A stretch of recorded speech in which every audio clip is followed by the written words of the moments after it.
My ungrateful children demanded everything. The mansion, the money, the company.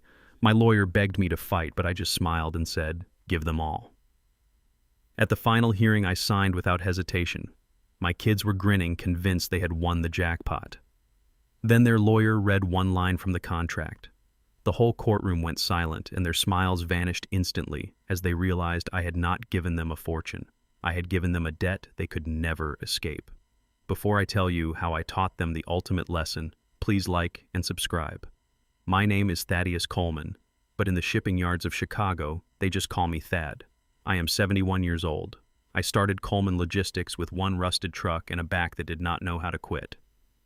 40 years later, I have a fleet of 500 vehicles and a net worth that people kill for. I thought I was building a legacy for my family. I thought I was working those 18-hour days so my children would not have to suffer like I did. But I made a mistake, a fatal mistake. I fed their stomachs, but I starved their characters. And last Tuesday, the bill for that mistake finally came due. It did not start with a conversation. It started with an invasion. I was in my office on the top floor of the Coleman Tower reviewing the quarterly fuel reports. The door slammed open. It was not my secretary. It was my son Julian and my daughter Nia. They did not knock. They did not say hello. They walked in like they owned the place, accompanied by a man in a cheap suit I had never seen before. Julian is 40 years old. He wears suits that cost $5,000, but he walks with the desperate energy of a man who owes money to bad people. Nia is 35. She is softer, but she is weak. She does whatever her husband Todd tells her to do. And right now, Todd was waiting in the hallway, probably calculating how much the office furniture would fetch at an auction. "Dad, we need to talk," Julian said. He didn't sit down. He stood over my desk, his hands planted on the mahogany surface I had bought when I made my first million. I put down my pen. I looked at him. I looked at the sweat beading on his forehead despite the air conditioning. "I am busy, Julian," I said calmly. "If you need money for another investment, the answer is no." The last three failed. "I am not funding a fourth." "This isn't about an investment," Nia piped up, her voice trembling slightly. She threw a thick blue folder onto my desk. It slid across the polished wood and stopped inches from my hand. "It is about the future of the company," Julian said. "You are 71, Dad. You are slipping. We saw the numbers from the last quarter. Profits are down 2%. You are making bad decisions. You are too old to run a logistics empire." I laughed, a dry, humorless sound. Profits were down because fuel prices were up globally. It was a market fluctuation, not a sign of dementia. But I knew they didn't care about the market. "So what is this?" I asked, pointing to the folder. "It is a transfer of leadership agreement," the lawyer in the cheap suit said, stepping forward. He looked nervous. He should be. I eat lawyers like him for breakfast. "It states that due to declining health and cognitive ability, you are voluntarily stepping down as CEO and transferring full controlling interest to your children, Julian and Nia Coleman. Effective immediately." I looked at Julian. His eyes were wide manic. "And if I refuse?" I asked. Then the door opened again. This time it was Brittany, Julian's wife. She is 30 years old, white, a former model who spends money faster than the Federal Reserve can print it. She walked in holding her phone up, the camera lens pointed directly at me. "If you refuse, Thad," she said, her voice dripping with fake sweetness, "we go live." I stared at the phone. "What are you talking about? I have spoken to some of your former secretaries," Brittany said, smiling a cruel smile that didn't reach her eyes.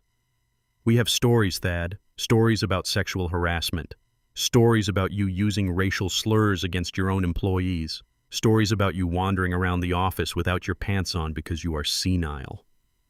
Lies. All of it. I had treated every employee with respect for 40 years. I was a black man in an industry dominated by white men for decades. I had to be cleaner than clean just to survive. "They are lies," I said, my voice low and dangerous. "It doesn't matter if they are lies," Brittany replied, checking her nails. "In the court of public opinion, the accusation is the verdict. If we release these videos, your stock price tanks. The board will force you out anyway. Your legacy will be mud. You will be the crazy old pervert who destroyed his own company." I looked at them. My family. The people I had carried on my back. Julian, the son I had bailed out of jail 3 times. Nia, the daughter whose house I had paid for in cash. Brittany, the daughter-in-law, whose plastic surgeries I had unknowingly financed. They were not asking. They were mugging me. "You want the company?" I asked, looking at Julian. "I want what is mine," Julian snapped. "You built this on our backs, Dad. You were never home. You missed birthdays. You missed games. You owe us this." He was right about one thing. I had missed birthdays. I had missed games. I was working so they could have the luxury of standing here in designer clothes threatening me. I looked at the photo of Viola, my late wife, that sat on the corner of my desk. She had died 5 years ago. She was the only one who ever truly knew me. She had warned me. "Thad, you give them too much," she used to say. "You are making them soft." I took a deep breath. I felt the anger rising in my chest, hot and volcanic. I wanted to throw them out the window. I wanted to destroy them. But then a thought occurred to me. A memory. 5 years ago, right after Viola died, I had restructured the company. I had created a shadow corporation, a holding company called Atlas. It was a fail-safe, a poison pill designed for a hostile takeover. I had never intended to use it against my own children, but I had never imagined my children would become my enemies. I looked at Julian. I saw the desperation in his eyes. He needed this company not to run it, but to loot it. He was in deep. I looked at Brittany. She wanted the status. She wanted to be the queen of Atlanta society. I looked at Nia. She just wanted to stop her husband from yelling at her about money. They wanted the crown, but they didn't know the crown was made of lead. I smiled. It was a small, cold smile. "Okay," I said. The room went silent. Brittany lowered her phone slightly. What Julian asked, suspicious. I said, "Okay," I repeated. "You are right. I am tired. I am old. Maybe it is time to rest." I reached for the intercom button on my desk. "Sterling, get in here," I said. Marcus Sterling, my personal lawyer and best friend, entered the room 30 seconds later. He was a tall man with graying hair and eyes that missed nothing. He looked at the intruders, then at me. "What is going on, Thad?" he asked. "Draw up the papers, Marcus," I said, leaning back in my chair. "The full transfer. I am giving them everything. The company, the assets, the controlling shares." Marcus looked at me. He saw the smile on my face. He saw the glint in my eye. He knew about Atlas. He knew about the poison pill. "Are you sure, Thaddeus?" he asked, emphasizing my full name. "Once you sign, there is no going back." "I am sure," I said, looking at Julian. "My children want to be kings. Let them be kings." Julian let out a breath he had been holding. He grinned a shark-like grin of victory. "You are making the right choice, Dad," he said, clapping me on the shoulder. "Finally." I looked at his hand on my shoulder, the hand that was stealing from me. "Get it done, Marcus," I said. "I want the signing ceremony tomorrow morning, 9 a.m., at the courthouse. I want witnesses." I stood up. I picked up the picture of Viola. "Now get out of my office," I said softly. "I have packing to do." They left. They walked out laughing, already spending the money in their heads. They thought they had won the war. They didn't realize they had just signed their own death warrants. I walked to the window and looked out at the city. "Enjoy it while it lasts, kids," I whispered, "because tomorrow you learn the difference between an asset and a liability." The champagne cork popped with a sound like a gunshot echoing off the floor-to-ceiling windows of the penthouse on the 45th floor. It was a sound of victory, or at least that is what it sounded like to everyone else in the room. To my son Julian, it sounded like a stay of execution. I was not there, of course. I was in my car driving home alone, but I knew exactly what was happening. I paid the rent on that penthouse, $15,000 a month for a view of the city Julian had never conquered. He was throwing a party to celebrate his hostile takeover of my life. Julian stood in the center of the room holding a glass of Cristal High. He was surrounded by sycophants, leeches, and fair-weather friends who smelled the fresh blood of new money. They toasted him. To the new king of Coleman Logistics, they shouted. Julian drank deep. He smiled that shark-like smile. But his hand was trembling, just a little, just enough to spill a drop of expensive wine onto his Italian silk cuff. He checked his phone for the 10th time in an hour. A message was waiting for him. No words, just a countdown. 5 days. That was the secret Julian was hiding behind the loud music and the expensive suits. He didn't want my company because he had a vision for the future. He didn't want to modernize the fleet or expand into new markets. He needed to gut it. He owed $5 million to a syndicate operating out of the back of a shipping container in the naval yards. Bad people. The kind of people who didn't file lawsuits when you missed a payment. They filed missing persons reports. Julian had gambled away his trust fund, his dignity, and his safety on underground poker games and bad real estate deals. He was desperate. He looked at my trucking empire, and he didn't see a legacy. He saw a piggy bank he could smash open to save his own skin. Across the room, his brother-in-law Todd sat on a leather sofa casually flicking cigarette ash onto the floor. Todd was my daughter Nia's husband, a man who had failed at selling used cars, failed at selling insurance, and was now failing at being a decent human being. Todd was leaning over a tablet showing Nia a spreadsheet. "Look at this babe," Todd said, his voice thick with greed. "If we sell the refrigerated transport division, we get $20 million cash up front. We don't need those trucks. They are high maintenance. We liquidate the fleet, we take the cash, and we buy that villa in St. Bart's we talked about." Nia looked at the numbers. My daughter, the girl I used to take for ice cream on Sundays. She looked at the plan to dismantle her father's life work, and she didn't see betrayal. She saw a way to finally get her husband to stop yelling at her about money. "But Dad loves those trucks," she whispered, weak and hesitant. "Dad is retired," Todd snapped, snatching the drink from her hand. "Dad is history. We are the future Nia. Do you want to be a queen, or do you want to be a daddy's girl forever?" Nia bit her lip. She looked at Julian, laughing too loud in the center of the room. She looked at the city lights below. "I want the villa," she said softly. "Sell it," Todd said, grinning. "Sell it all." While they were carving up the carcass of my empire before it was even dead, I pulled up to the iron gates of the Coleman estate. My home.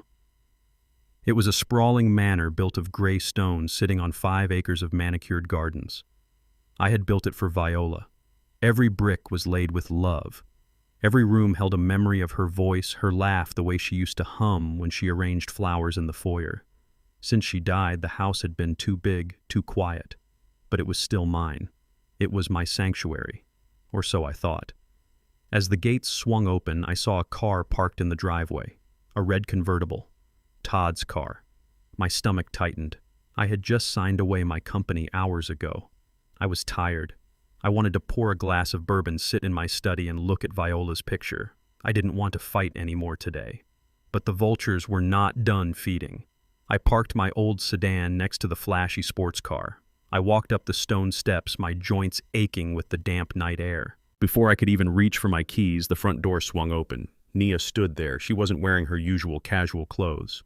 She was dressed up in a severe black dress, wearing pearls I had given her mother. She looked like she was attending a funeral. Todd stood behind her, arms crossed, leaning against the doorframe with a smirk that made me want to introduce his teeth to the back of my hand. "Hi, Dad," Nia said. She didn't move to let me in. She blocked the entrance. "Nia," I said, my voice weary. "What are you doing here? It is late. We need to talk," Todd said, stepping forward, pushing past his wife to take charge. "We have been discussing the transition." "The transition," I repeated. "I already signed the papers, Todd. The company is yours. What else do you want?" "We are talking about the image," Todd said. "The brand. You see, Julian and I, we are going to be the new faces of Coleman Logistics. Young, dynamic, powerful. We are going to be hosting galas, entertaining foreign investors. We need a venue that reflects that status." I looked at him. I looked at the house behind him. "And your apartment is not enough?" I asked. "The penthouse is a bachelor pad," Todd scoffed. "And our place in the suburbs. It is fine for a family, but it is not executive. It is not presidential." He gestured around at the stone columns of my porch. "This place, though, this screams power. This is a CEO's residence." I felt a coldness settle in my chest. It wasn't anger. It was the icy clarity of realization. They didn't just want my money. They wanted my life. They wanted to wear my skin. "You want the house?" I asked. "We think it is best," Nia said, rushing to fill the silence, her voice high and nervous. "Dad, this place is huge. It is too much for one person. The maintenance, the cleaning the stairs. It is dangerous for someone your age. You could fall. You could get hurt and no one would know for days." She reached out and touched my arm. Her hand felt cold. "We found a solution, Dad. A perfect solution. The guest house." The guest house. I looked over my shoulder toward the back of the property. There was a small cottage there. 2 bedrooms, 1 bath. It was where the groundskeeper used to live before I hired a service. It was clean, but it was small.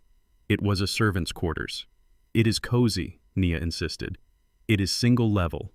No stairs. You would be right here on the property so we can keep an eye on you. But Todd and I, and Julian, we need the main house. To work. To build the future. Todd smirked. Plus, Dad, let's be honest. You are retired. You are putting out to pasture. You don't need a mansion to watch TV and sleep. You should be grateful we are letting you stay on the estate at all. Most kids would ship you off to a nursing home. There it was. The naked arrogance. The cruelty disguised as practicality. I looked at my daughter. I looked for a sign of resistance, a sign that she remembered who built this roof over her head. But she just looked down, unable to meet my eyes. She wanted the status. She wanted the big house to show off to her friends. She was willing to banish her father to the shed to get it. I took a deep breath. The night air smelled of rain and jasmine. Viola's favorite scent. I could fight them. I could tell them to get off my property. The deed to the house wasn't in the transfer agreement I had signed today, not explicitly, but then I remembered the plan. The Scorpion plan. I had to give them everything. They had to believe they had won completely. They needed to feel invincible so that when the floor dropped out from under them, the fall would be fatal. If I fought for the house, they would be on guard. They would scrutinize the contracts. They might find the trap before they stepped into it. No, I had to let them take it. I had to let them gorge themselves until they choked. Okay, I said softly. Todd blinked, surprised. He had expected a fight. He had his arguments ready, his insults sharpened. Okay, he asked, suspicious. Just like that. Just like that, I said. You are right. It is a big house. I am an old man. I don't need the space. I walked past them into the foyer. The house smelled of lemon polish and old wood. My home. I am going to pack a bag, I said, walking toward the grand staircase. Just my clothes and a few personal items. You can have the rest. The furniture, the art, the rugs. Enjoy it. Nia let out a breath she had been holding. Oh, Dad, thank you. You won't regret this. We are going to take such good care of it. I didn't answer. I walked up the stairs, my hand sliding along the banister for the last time. In the master bedroom, I opened my old leather suitcase. I didn't pack much. My shirts, my comfortable shoes, my razor. I went to the nightstand. I picked up the silver-framed photograph of Viola. It was taken on our 25th anniversary. She was laughing, her head thrown back, her eyes full of light. Forgive me, Viola, I whispered to the photo. I am leaving our home, but I promise you I will burn it down before I let them keep it. I put the photo in the suitcase. I looked around the room one last time. The bed we had shared, the window where we watched the sunrise. I closed the suitcase. It clicked shut with a sound like a period at the end of a sentence. I walked back downstairs. Nia and Todd were already in the living room. Todd was pouring himself a drink from my crystal decanter. Nia was running her hands over the velvet curtains, planning her redecoration. They looked up as I descended. Here, I said, holding out the heavy brass key ring. The keys to the kingdom. Todd snatched them from my hand. He didn't say thank you. He just jingled them possessively, a wide grin splitting his face. You made the right choice, old man, he said, clapping me on the shoulder hard enough to stagger me. Go get settled in the shack. Don't worry about the noise tonight. Julian is coming over. We are going to have a real party. A housewarming. I gripped the handle of my suitcase. I walked to the door. I opened it and the night wind hit my face. I turned back to look at them one last time. My daughter and her husband standing in the center of my life, consuming it like locusts. Nia, I said. She looked at me holding a vase I had bought in Paris. Yes, Dad. This house is very big, I said, my voice low and even. It has many rooms, many shadows. I paused, looking deep into her eyes. Watch you don't get lost, I said. Nia frowned, a flicker of unease crossing her face. What do you mean? I didn't explain. I stepped out onto the porch and closed the heavy oak door behind me. I walked down the steps, past my car, past the gardens, toward the small guest house in the dark. Behind me, the lights of the mansion blazed on. I heard music start to thump the bass, vibrating through the ground. They were celebrating. They thought they had stripped me bare. They thought they had taken my crown, my castle, and my power. They didn't know that a king is a king even in a cottage, and they didn't know that the castle they had just stolen was built on a landmine. I unlocked the door to the guest house. It was cold inside and smelled of dust. I set my suitcase down on the small bed. I sat down and took out my phone. I dialed Sterling. "It is done," I said. "They have the house." "Good," Sterling replied, his voice crisp. "Phase 2 is complete." "Are you okay, Thad?" I looked out the small window at the mansion glowing like a cruise ship in the night. "I am fine," I said. "Let them have their party, Sterling. Let them drink my wine and sleep in my bed, because tomorrow," I whispered to the empty room, "tomorrow the bill comes due, and it is going to be expensive." The next day, I woke up in the guest house. The mattress was thin and the walls were paper thin, but I slept better than I had in years. I woke up with a purpose. It was Thursday. The signing was scheduled for tomorrow morning. But today, I had one last test for my children. One last chance for them to show a shred of humanity before I pulled the trigger. I drove my old Ford sedan to the Rolling Hills Country Club. I had been a member for 30 years. I had paid for the renovation of the clubhouse. I had sponsored the charity tournaments. It was where I went to eat a quiet lunch and read the paper. But today it wasn't quiet. As I walked into the dining room, I heard them before I saw them. Loud laughter, the clinking of glasses, the kind of noise that says we own this place. Julian and Brittany were holding court at the best table by the window, the one overlooking the 18th green. They were surrounded by a dozen people, hangers-on, social climbers, people who wouldn't have given Julian the time of day a week ago but were now drawn to the scent of fresh money, like flies to rotting meat. The table was covered in seafood towers, steaks, and bottles of wine that cost more than my first truck. Julian was leaning back in his chair, smoking a cigar inside the dining room, which was strictly forbidden. But the manager, Mr. Henderson, was standing nearby, looking nervous and saying nothing. He knew Julian was about to become the CEO. He was afraid. I walked toward my usual corner table. I was wearing my work clothes, khaki pants, a polo shirt, and my old leather jacket. I looked like a truck driver, which is exactly what I am at heart. Julian spotted me. His eyes lit up not with recognition, but with malice. He tapped his glass with a fork, silencing the table. "Well, well, well," he announced, his voice booming across the room. "Look who it is, everyone. The former king has arrived." He stood up and made a mock bow, sweeping his arm out. The table erupted in laughter. Brittany covered her mouth, giggling like a schoolgirl. I stopped walking. I looked at him. "Hello, Julian," I said, calm, steady. Julian walked over to me, his expensive Italian shoes clicking on the parquet floor. He smelled of scotch and arrogance. He put an arm around my shoulder, heavy and condescending. "Dad, what are you doing here?" he asked loudly, performing for his audience. "This is a members-only club. You know, for the elite. Maybe you should try the diner down the road. They have a senior discount on burgers. It is more your speed now." The table laughed again. Louder this time. Crueler. "I am still a member, Julian," I said, shrugging his arm off. "I pay my dues." Julian scoffed. "For now. But tomorrow when I take over the company accounts, well, we are going to have to review some of these unnecessary expenses. A country club membership for a retired man living in a shack. It seems wasteful, doesn't it?" He turned to Brittany. "Babe, tell him. Tell him about the new image we are building." Brittany stood up. She was wearing a white dress that looked like it cost $5,000. She walked over holding a glass of ice water. She looked me up and down, her lip curling in disgust. "Thad," she said, her voice dripping with fake pity. "You look tired, old. You really don't fit in here anymore. Look at these people. Young, vibrant, successful. You are just depressing the atmosphere." She took a sip of her water. Then she stumbled. It was fake, a bad acting job. She lurched forward and the entire contents of the glass splashed onto my chest.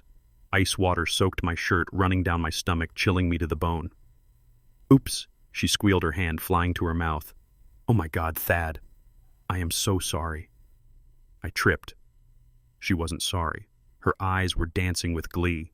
Julian roared with laughter. He slapped his knee. "Careful, Dad," he shouted. "You are all wet. You look like you wet yourself. Maybe we need to get you some diapers along with that burger." The whole table was howling now. Even the waiters were looking down, hiding their discomfort. I stood there dripping wet, cold, humiliated in the place where I had spent 30 years building respect. I looked at Brittany. She was smirking, waiting for me to explode, waiting for the angry black man to make a scene so she could play the victim. I looked at Julian, my son, laughing at his father's shame. I didn't explode. I didn't shout. I took a napkin from the nearest table. I slowly, deliberately wiped the water from my face. I dried my hands. I looked Julian in the eye. "That was an expensive glass of water, son." I said, my voice low just for him.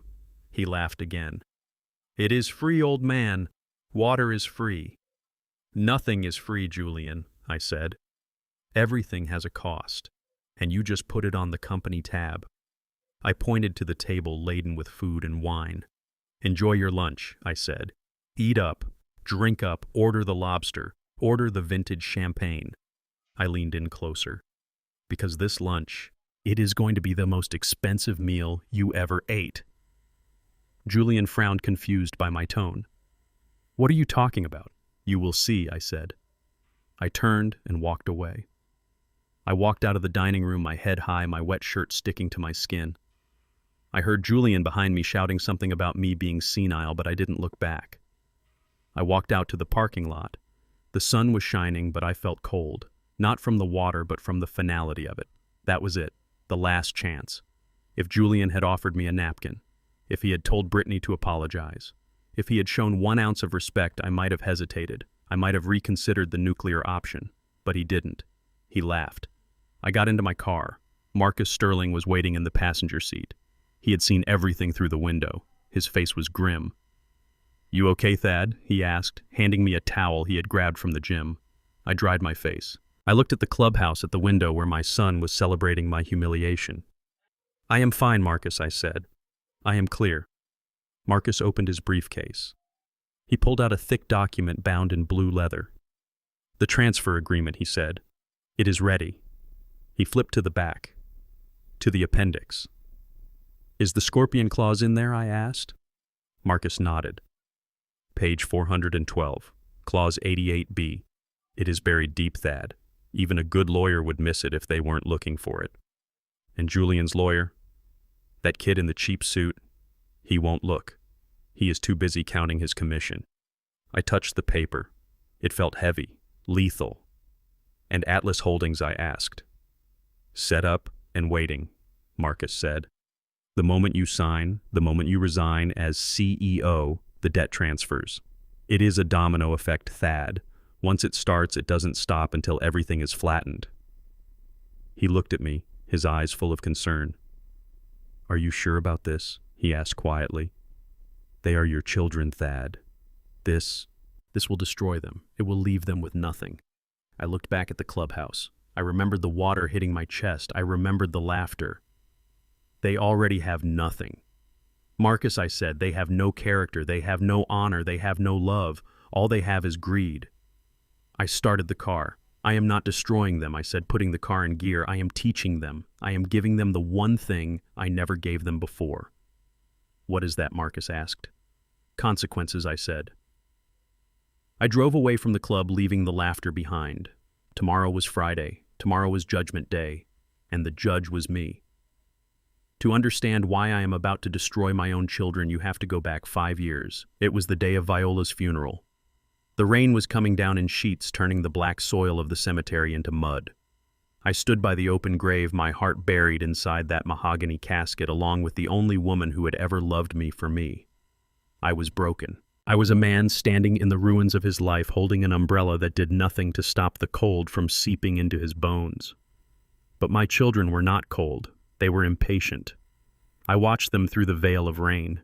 Julian was checking his watch every 30 seconds, tapping his foot on the wet grass. He wasn't mourning his mother. He was calculating how long he had to pretend to be sad before he could get back to his poker game. Nia was whispering to Todd, complaining that her heels were sinking into the dirt and that the service was taking too long.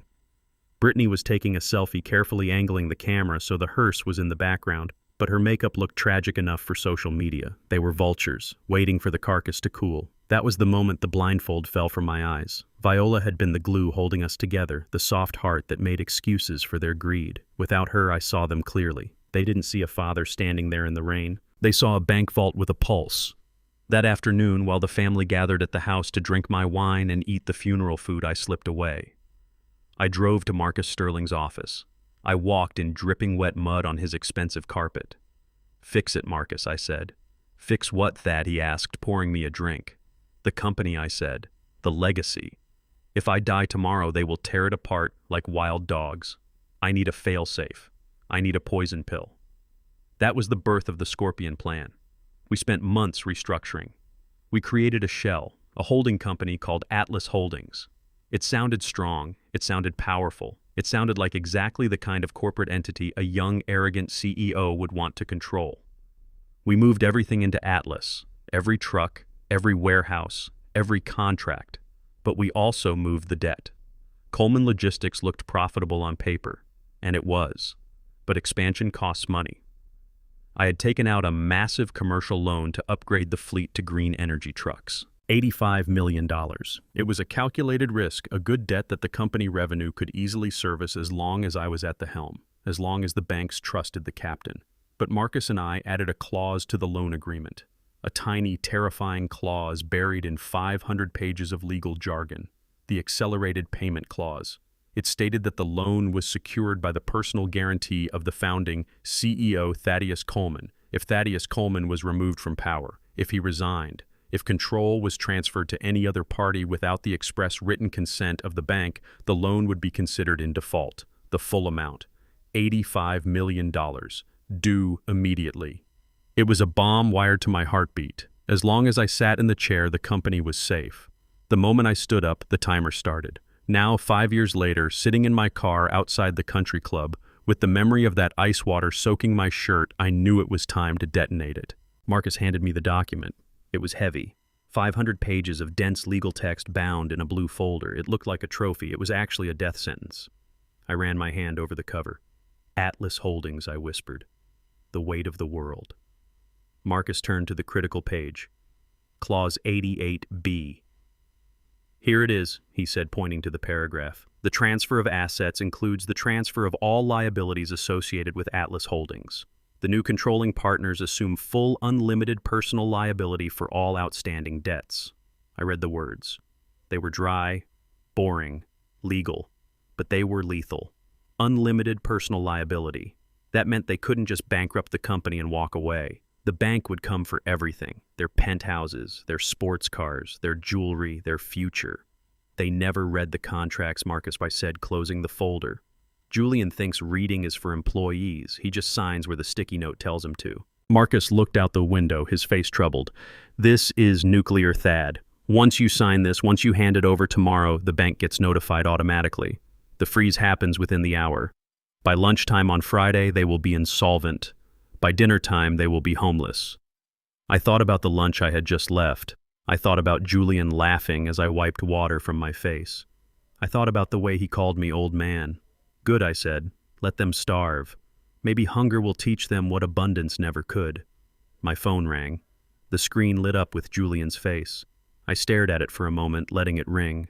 I took a deep breath, steadying my voice, pushing down the father who wanted to save his son, and bringing forward the businessman who had to fire an incompetent employee. I answered. "Hello, Julian.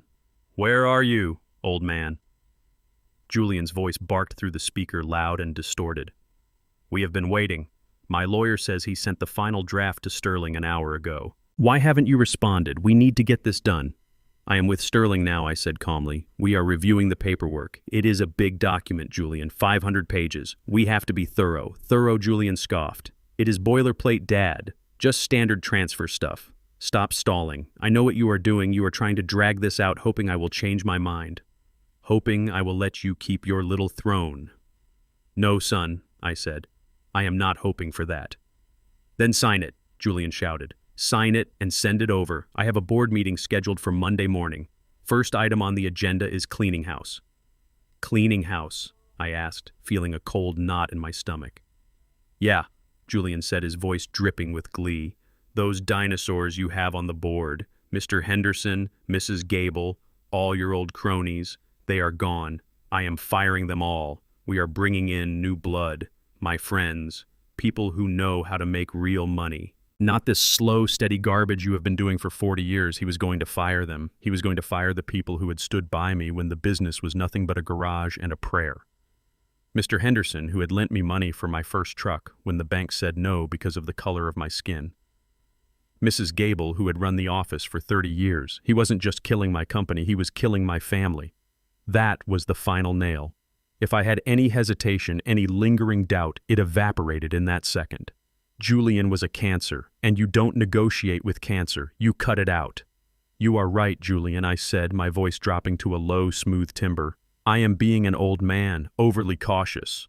I shouldn't stand in the way of progress. Exactly, Julian said, his tone shifting from angry to smug. Finally, you get it, so you will sign. I will do better than that, I said. I want to do this properly. I want a ceremony. A ceremony, Julian asked, suspicious. Yes. I want to hand it over officially, in front of a judge, in front of the press. If I'm going to retire, I want to do it with dignity. I want the world to see me give you the keys. Julian was silent for a second, calculating. He loved attention. He loved the camera. He imagined the headlines. Son takes over empire, the new king. Fine, he said. But soon. Tomorrow morning, I said.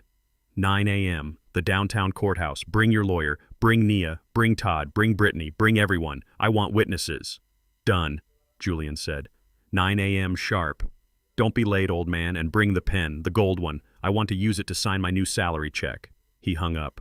The line went dead. I lowered the phone. I looked at Marcus. He wants to fire Henderson, I said. Marcus winced. Henderson is the godfather of your daughter, Thad. I know, I said. I picked up the blue folder. It felt lighter now. It didn't feel like a burden anymore. It felt like a weapon.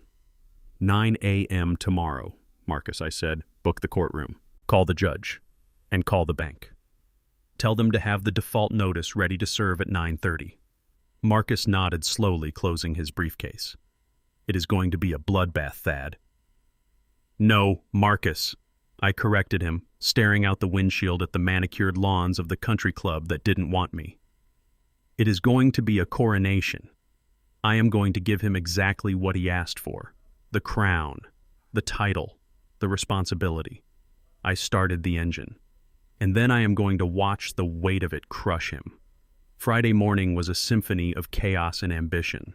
The courthouse was packed not just with the usual crowd of bored clerks and desperate criminals, but with the shining, glittering elite of Atlanta's new money scene. Julian had been busy.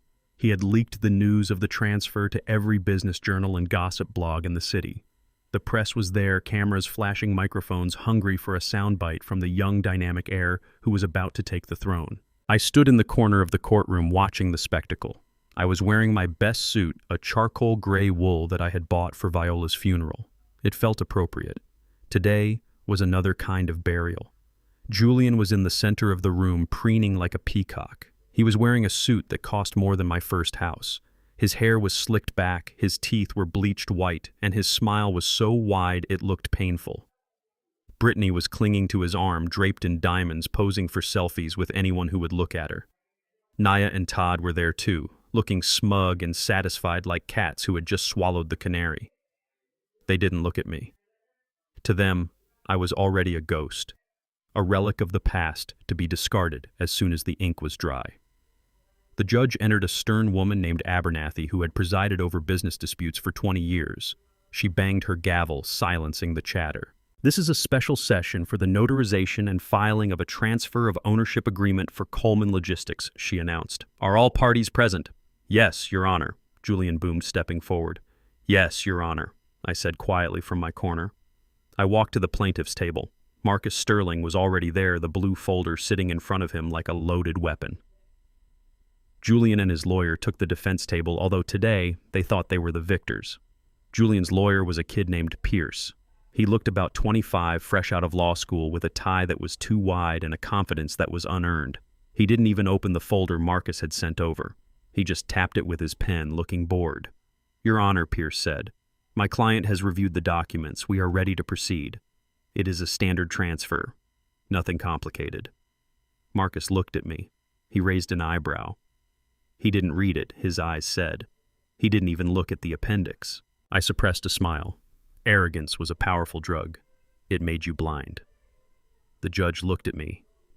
Mr. Coleman, do you understand that by signing this document, you are relinquishing all rights, titles, and interests in Coleman Logistics and its subsidiaries? I do, Your Honor, I said. Do you understand that this action is irrevocable? I do. And do you do this of your own free will without coercion? I looked at Julian. I looked at the way he was tapping his foot, impatient for me to finish. I looked at Brittany checking her makeup in her phone screen. I looked at Nia whispering to Todd about redecorating the executive suite. I thought about the ice water. I thought about the guest house. I thought about the years of theft and disrespect. Yes, Your Honor, I said. I do this freely. Then let us proceed, the judge said. Marcus opened the folder. He slid the document across the table. It was thick, heavy, a tome of legal consequences. He opened it to the signature page. Sign here, Thad, he whispered. I picked up the pen. It was a gold Mont Blanc, a gift from the employees on my 60th birthday. It was heavy in my hand. The room went silent. The cameras zoomed in. The reporters held their breath. This was the moment, the end of an era, the fall of a king. I looked at the signature line, Thaddeus Washington Coleman. My hand didn't shake. My heart didn't race. I felt a strange calm, a clarity that comes only when you know you are doing the right thing, no matter how painful. I put the nib to the paper. The ink flowed black and permanent. I signed my name with a flourish, the loops and curves I had practiced since I was a boy dreaming of owning a company. Thaddeus W. Coleman. It was done. Julian didn't wait for the ink to dry. He snatched the paper from the table, almost ripping it. He held it up over his head like a championship belt, his face twisted in a rictus of triumph. It is done, he shouted to the cameras. Coleman Logistics is mine. The future starts now. The room erupted. Flashbulbs popped, blinding me. Brittany squealed and threw her arms around Julian's neck. Todd high-fived Nia. Even Pierce the lawyer allowed himself a smug little smile. They were celebrating. They were popping invisible champagne corks. They were already spending the profits. I stood up slowly. My knees popped. I felt old, but I also felt dangerous. I watched them for a moment, letting them have their victory lap, letting them taste the sweetness of the fruit before they realized it was poisoned. Julian turned to me, his face flushed with success. Thanks, old man, he said condescendingly. Don't worry, we will take good care of it. You can go feed the pigeons now. The courtroom laughed. A few reporters chuckled. I didn't laugh. I turned to Marcus. Now I said. Marcus stood up. He wasn't smiling. He looked like a judge passing a death sentence. Excuse me, Your Honor. Marcus's voice cut through the celebration like a knife. Before we conclude, there is one final procedural matter. The room quieted down. Julian frowned, annoyed. What now, Sterling? He snapped. The papers are signed. It is over. Not quite, Marcus said. According to the terms of the agreement, specifically the disclosure protocol required for a transfer of this magnitude, the new owners must be formally notified of all active liabilities associated with the acquisition. Liabilities. Pierce scoffed. Coleman Logistics is profitable. We checked the books. There are no liabilities. You checked the operating books, Marcus corrected him. You didn't check the holding company structure. He picked up the blue folder. He didn't open it. He just held it. Mr. Coleman, Marcus said, addressing Julian. As the new CEO and majority shareholder of Atlas Holdings, the parent company of Coleman Logistics, you are required to acknowledge the activation of the accelerated payment clause. Julian blinked. Accelerated what? Marcus turned to the judge. Your Honor, may I read the relevant clause for the record? Proceed, the judge said, looking interested. Marcus opened the folder to page 412. The room was deadly silent now. The cameras were still rolling, but the mood had shifted. The smell of victory was being replaced by the scent of ozone before a lightning strike. Clause 88B, Marcus read, his voice steady and loud. Upon the transfer of controlling interest, resignation, or removal of the founding CEO Thaddeus Coleman, any and all commercial loans secured by the personal guarantee of said founder shall be considered in default, and the full principal balance shall become due and payable immediately. He paused. He looked up at Julian. Furthermore, the new controlling partners assume full, unlimited personal liability for said debt. Julian laughed. It was a nervous sound. So what he said. What debt? A few truck payments. We can handle that. Marcus shook his head. Not truck payments, Mr. Coleman. The expansion loan. The loan used to modernize the fleet and acquire the new distribution centers in Asia. He looked at the paper again. The outstanding balance is $85 million. The number hung in the air. $85 million. Julian's smile didn't just fade, it vanished. It was erased from his face as if it had never existed. His skin turned the color of wet ash. $85 million, he whispered. Due immediately, Marcus confirmed. As of the moment your father signed that paper. But the company has assets, Pierce stammered, realizing too late that he had walked his client into a minefield. We can liquidate. You can. Marcus agreed. But the assets are tied up in operations. Liquidating them would take months. The bank requires payment today. And since the loan is now in default, they have the right to seize collateral. Collateral? Julian asked, his voice trembling. Marcus closed the folder. Since you assumed unlimited personal liability, Marcus said the collateral is everything you own. Your penthouse, your cars, your personal bank accounts, your wife's jewelry. He looked at Nia and Todd. And your house too, Mrs. Coleman. And yours, Mr. Smith. The bank has already been notified. In fact, Marcus checked his watch. I believe the freeze on your personal assets should be taking effect right about now. As if on cue, Julian's phone buzzed. Then Brittany's. Then Nia's. They pulled them out. They stared at the screens. Notifications from their banks. Account frozen. Credit limit revoked. Asset seizure pending. No. Julian screamed. No, this is a trick. This is illegal. You cannot do this. I did not do it, I said, speaking for the first time since I signed. You did it, Julian. You wanted the company. You wanted the crown. I walked over to him. I looked into his terrified eyes. Heavy is the head that wears the crown. Son, I whispered. Julian looked at me. He looked at the paper in his hand, the paper he had waved like a trophy just moments ago. He realized it wasn't a deed. It was an anchor. And he was drowning. You set me up, he hissed. I gave you what you asked for, I replied. I gave you everything. I turned to the judge. Thank you, Your Honor. I believe my business here is done. I walked toward the door.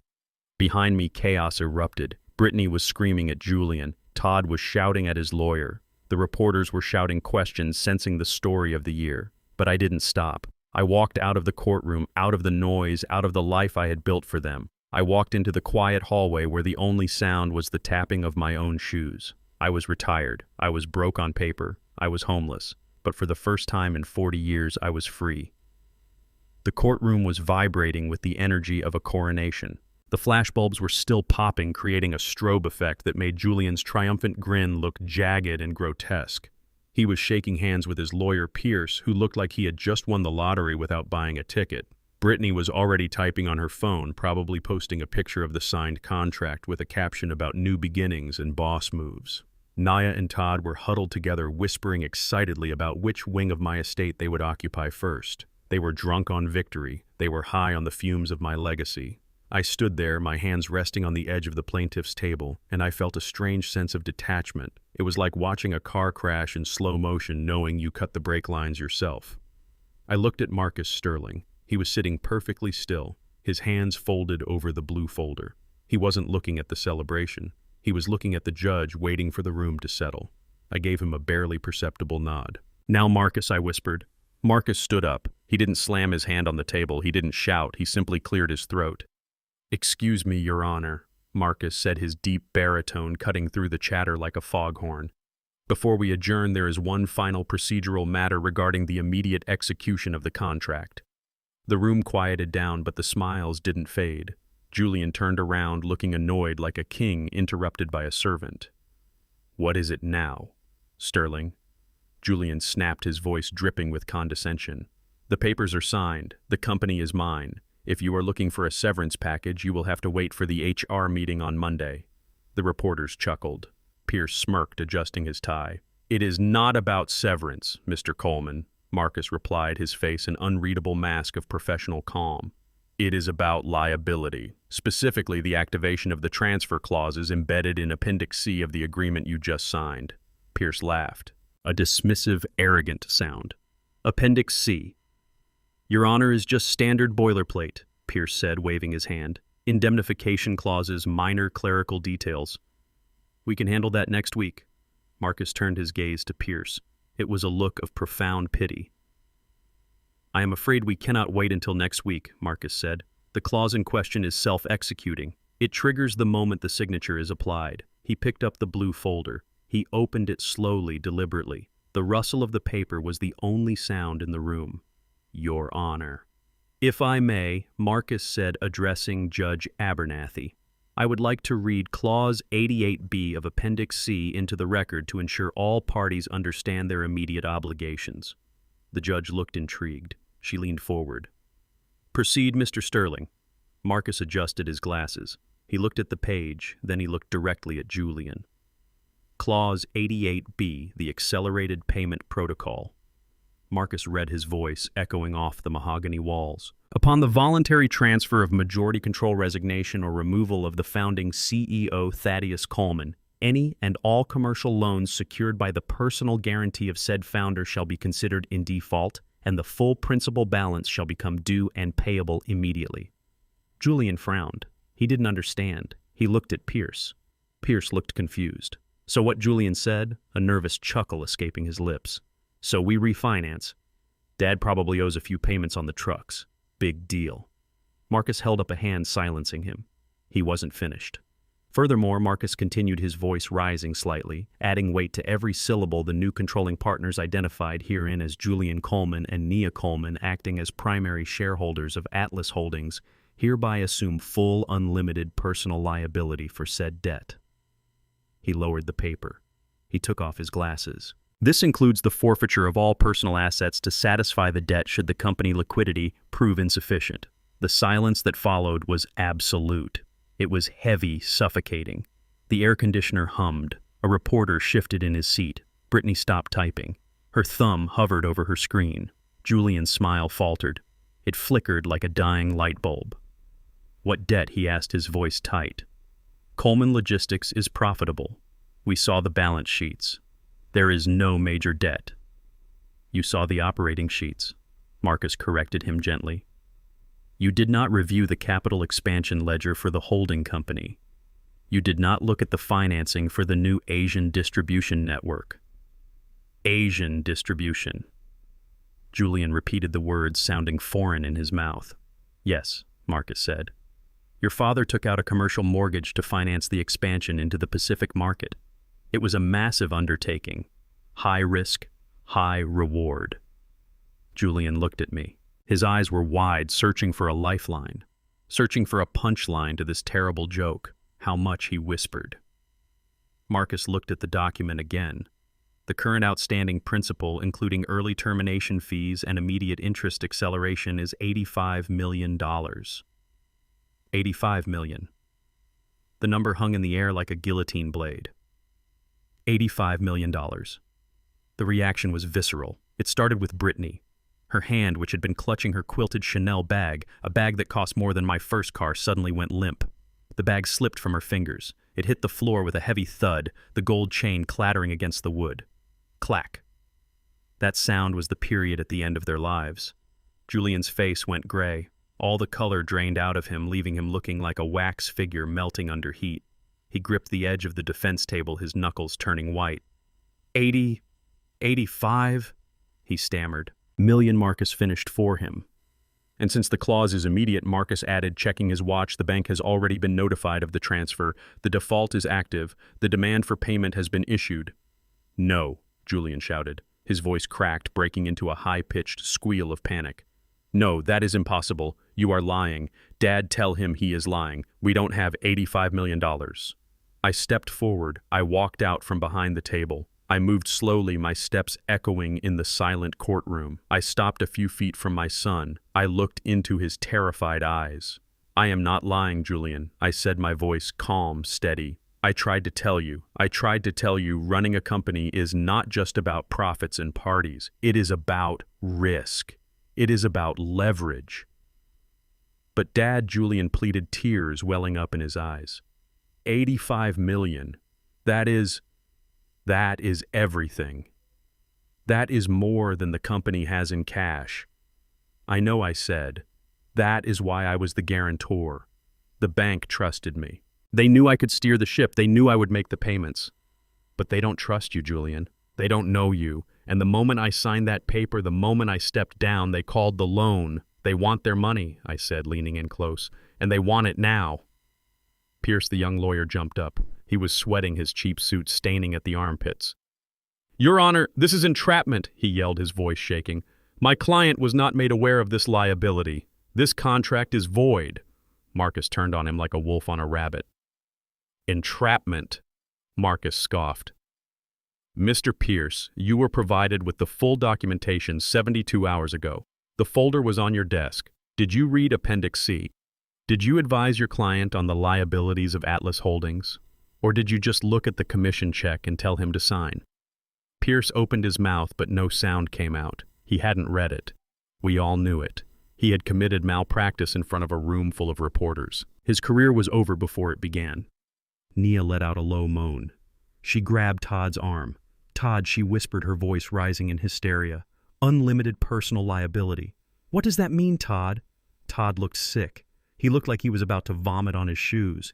It means they can take everything, he whispered. Our house, the cars, the savings. Brittany screamed. It was a short, sharp sound of realization. My trust fund, she yelled at Julian. You said my money was safe. You said we would be rich. They cannot touch my trust fund, Julian. Tell them. Marcus looked at her. Actually, Mrs. Coleman, Marcus said coldly, since you co-signed the spousal guarantee on the director's indemnification form, another document you signed without reading this morning, your assets are also fair game. The bank will likely move to freeze all associated accounts within the hour to prevent capital flight. Julian looked at me. The hatred in his eyes was gone, replaced by a pure animalistic fear. Dad, you have to stop this, he begged. You have the money. You can pay it off. You can guarantee it again. Please. We will be ruined. We will be on the street. I looked at him. I looked at the son who had laughed when water was thrown in my face. I looked at the son who had called me old man and tried to throw me out of my own home. I smiled. It was the smile of a man who had finally put down a heavy load. I cannot help you, Julian, I said. I am retired. Remember, you wanted me out. You wanted the control. I pointed to the paper on the table, the paper with my signature still wet in black ink. You have the control now, son. You are the CEO. You are the king. I checked my own watch, and if my math is correct, the bank's algorithm just processed the default. As if on cue, a sound rippled through the courtroom. Not a voice, a vibration, buzz, buzz, buzz, phones. Julian's phone lit up on the table, then Brittany's, then Nia's, then Todd's. They were notifications. Urgent alerts from their banking apps. Julian grabbed his phone. His hands were shaking so hard he almost dropped it. He unlocked the screen. He stared at it. Alert account frozen. Alert overdraft protection revoked. Alert lien, hold applied. No, he whispered. No, no, no. He looked up at me. It says 0, he gasped. It says negative 85 million. Brittany checked her phone. She let out a wail of despair. My credit cards, she screamed. They are declined. All of them. I just got a notification from Amex. Card canceled. Nia was sobbing into Todd's shoulder. Todd was staring at the wall, catatonic. I turned to the judge.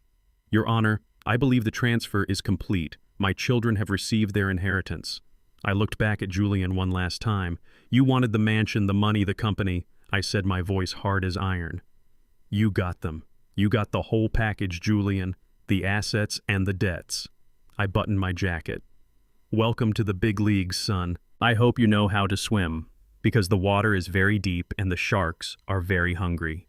I turned and walked toward the exit. The reporters were shouting questions now, sensing the blood in the water. The flashbulbs were popping again, but this time they weren't capturing a coronation. They were capturing a massacre.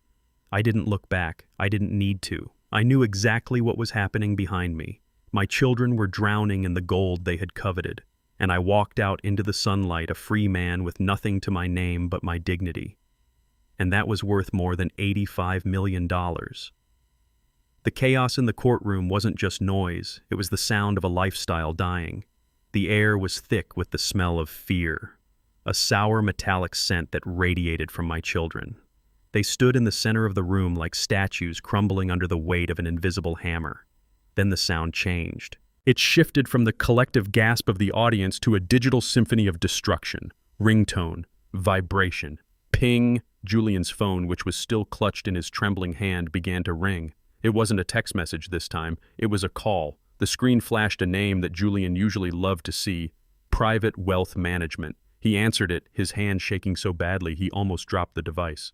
He put it to his ear, his eyes wide and glassy.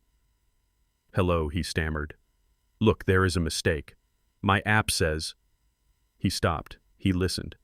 The color that had already drained from his face somehow drained further, leaving him looking like a corpse in a $5,000 suit.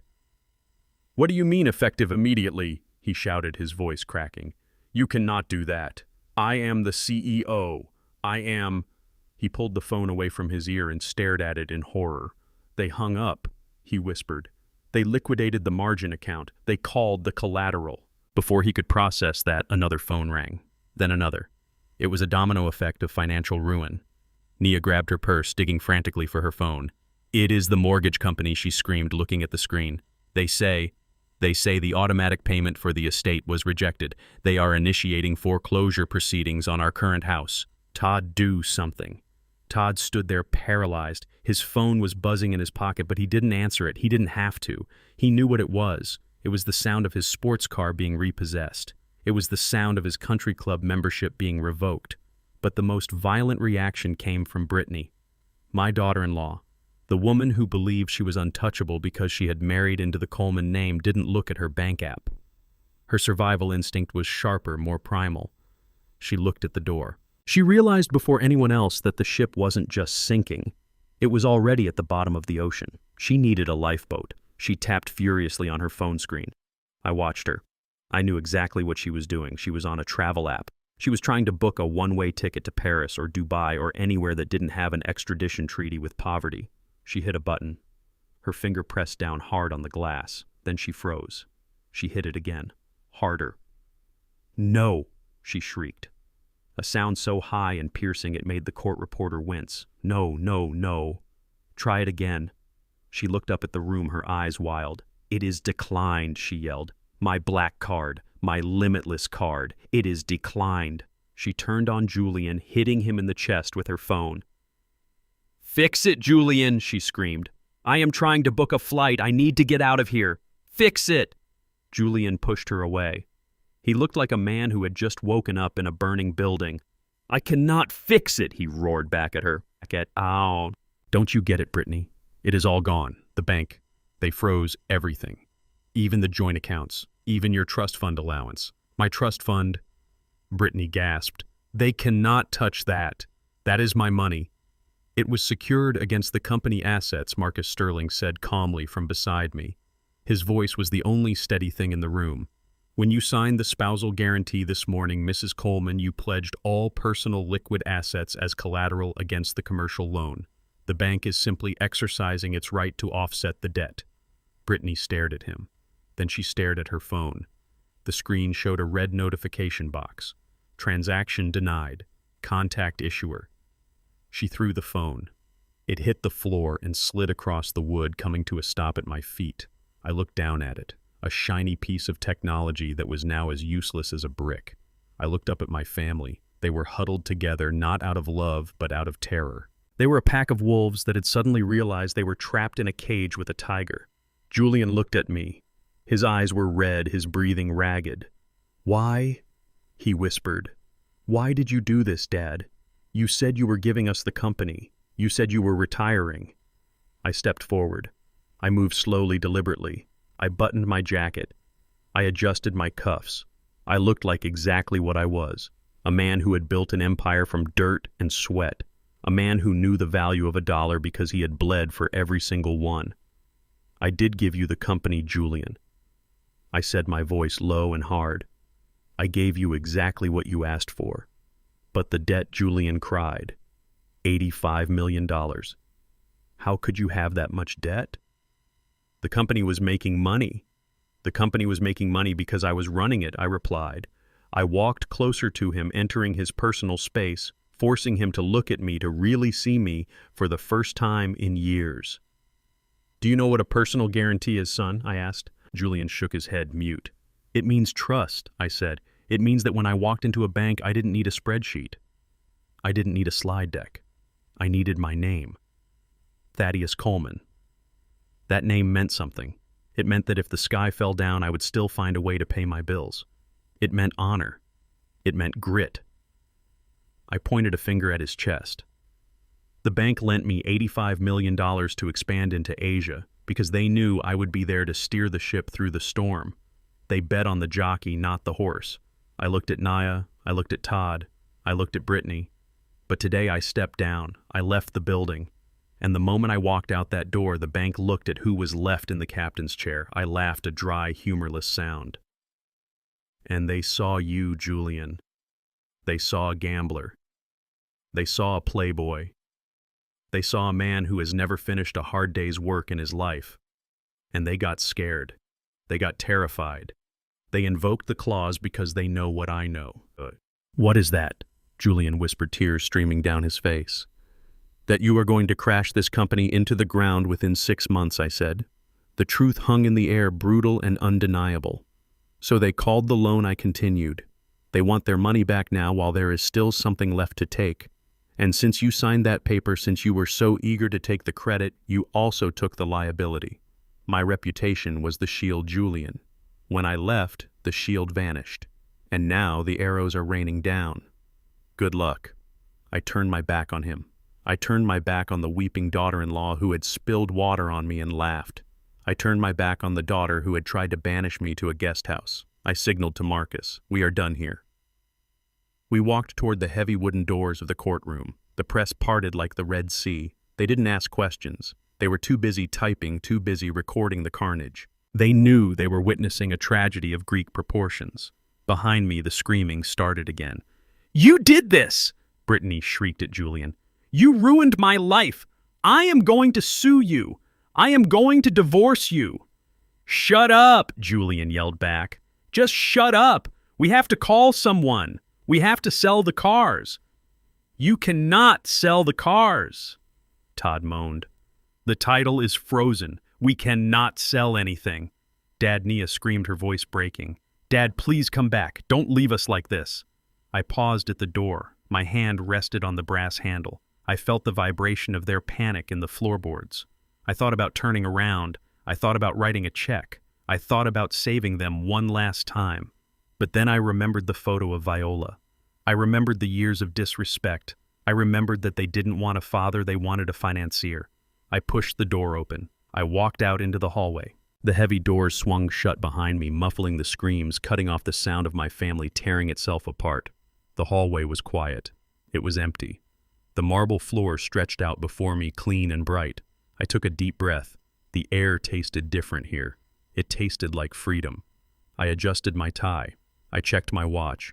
It was 10:30 in the morning. I was 71 years old. I had no company. I had no mansion. I had no family. But as I walked toward the elevator, my step was light. I felt lighter than I had in 20 years. I pressed the down button. Going down, Mr. Coleman Marcus asked quietly beside me. "No, Marcus," I said, watching the numbers light up. "We are going up. I have a lunch reservation at a little diner on 4th Street. They make the best grit cakes in the city, and they don't care what kind of suit you are wearing." The elevator doors opened. We stepped inside, and for the first time in a long time I smiled. A real smile. Let the wolves eat each other. The lion was going to get some lunch. 3 days after the courtroom massacre, I was sitting on the balcony of my new apartment. It was not a mansion. It did not have 5 acres of manicured gardens or a guest house for unwanted relatives. It was a 2-bedroom unit in a high-rise downtown with a concierge named Earl and a security system that required a fingerprint to operate. It was small. It was quiet. And for the first time in 40 years, it felt like a home because it was the only piece of property in the entire city that my children could not touch. I had bought it 5 years ago under a different LLC, a private pension fund that Marcus had set up for me. It was airtight. It was invisible to the banks, invisible to the creditors, and most importantly, invisible to Julian and Nia.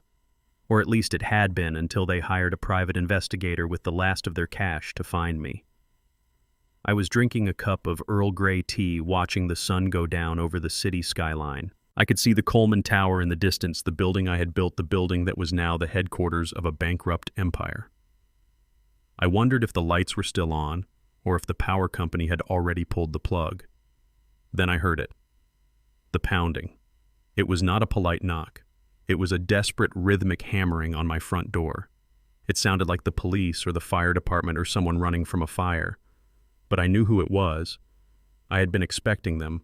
I didn't rush. I took another sip of tea. I set the cup down on the saucer with a gentle clink. I stood up and smoothed the front of my cardigan. I walked to the door. I checked the security monitor. The camera feed showed the hallway in high definition. There they were, Julian and Nia. They looked like refugees from a war zone. Julian was wearing the same suit he had worn to court 3 days ago, but now it was wrinkled, stained with sweat, and God knows what else. His tie was gone. His shirt was unbuttoned to the sternum, exposing his chest. He looked thin, gaunt. His eyes were sunk deep into his skull, surrounded by dark purple bruises of exhaustion. He hadn't shaved. He looked like a man who had been awake for 72 hours screaming. Nia was worse. My daughter, the woman who wouldn't be caught dead without her pearls, was wearing a tracksuit that looked like she had slept in it. Her hair was matted.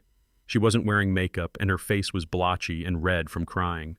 She was leaning against the wall as if her legs could no longer support the weight of her own bad decisions. They hammered again. Dad Julian screamed, his voice muffled by the heavy steel core door. "Dad, we know you are in there. Open up, please. Open the door."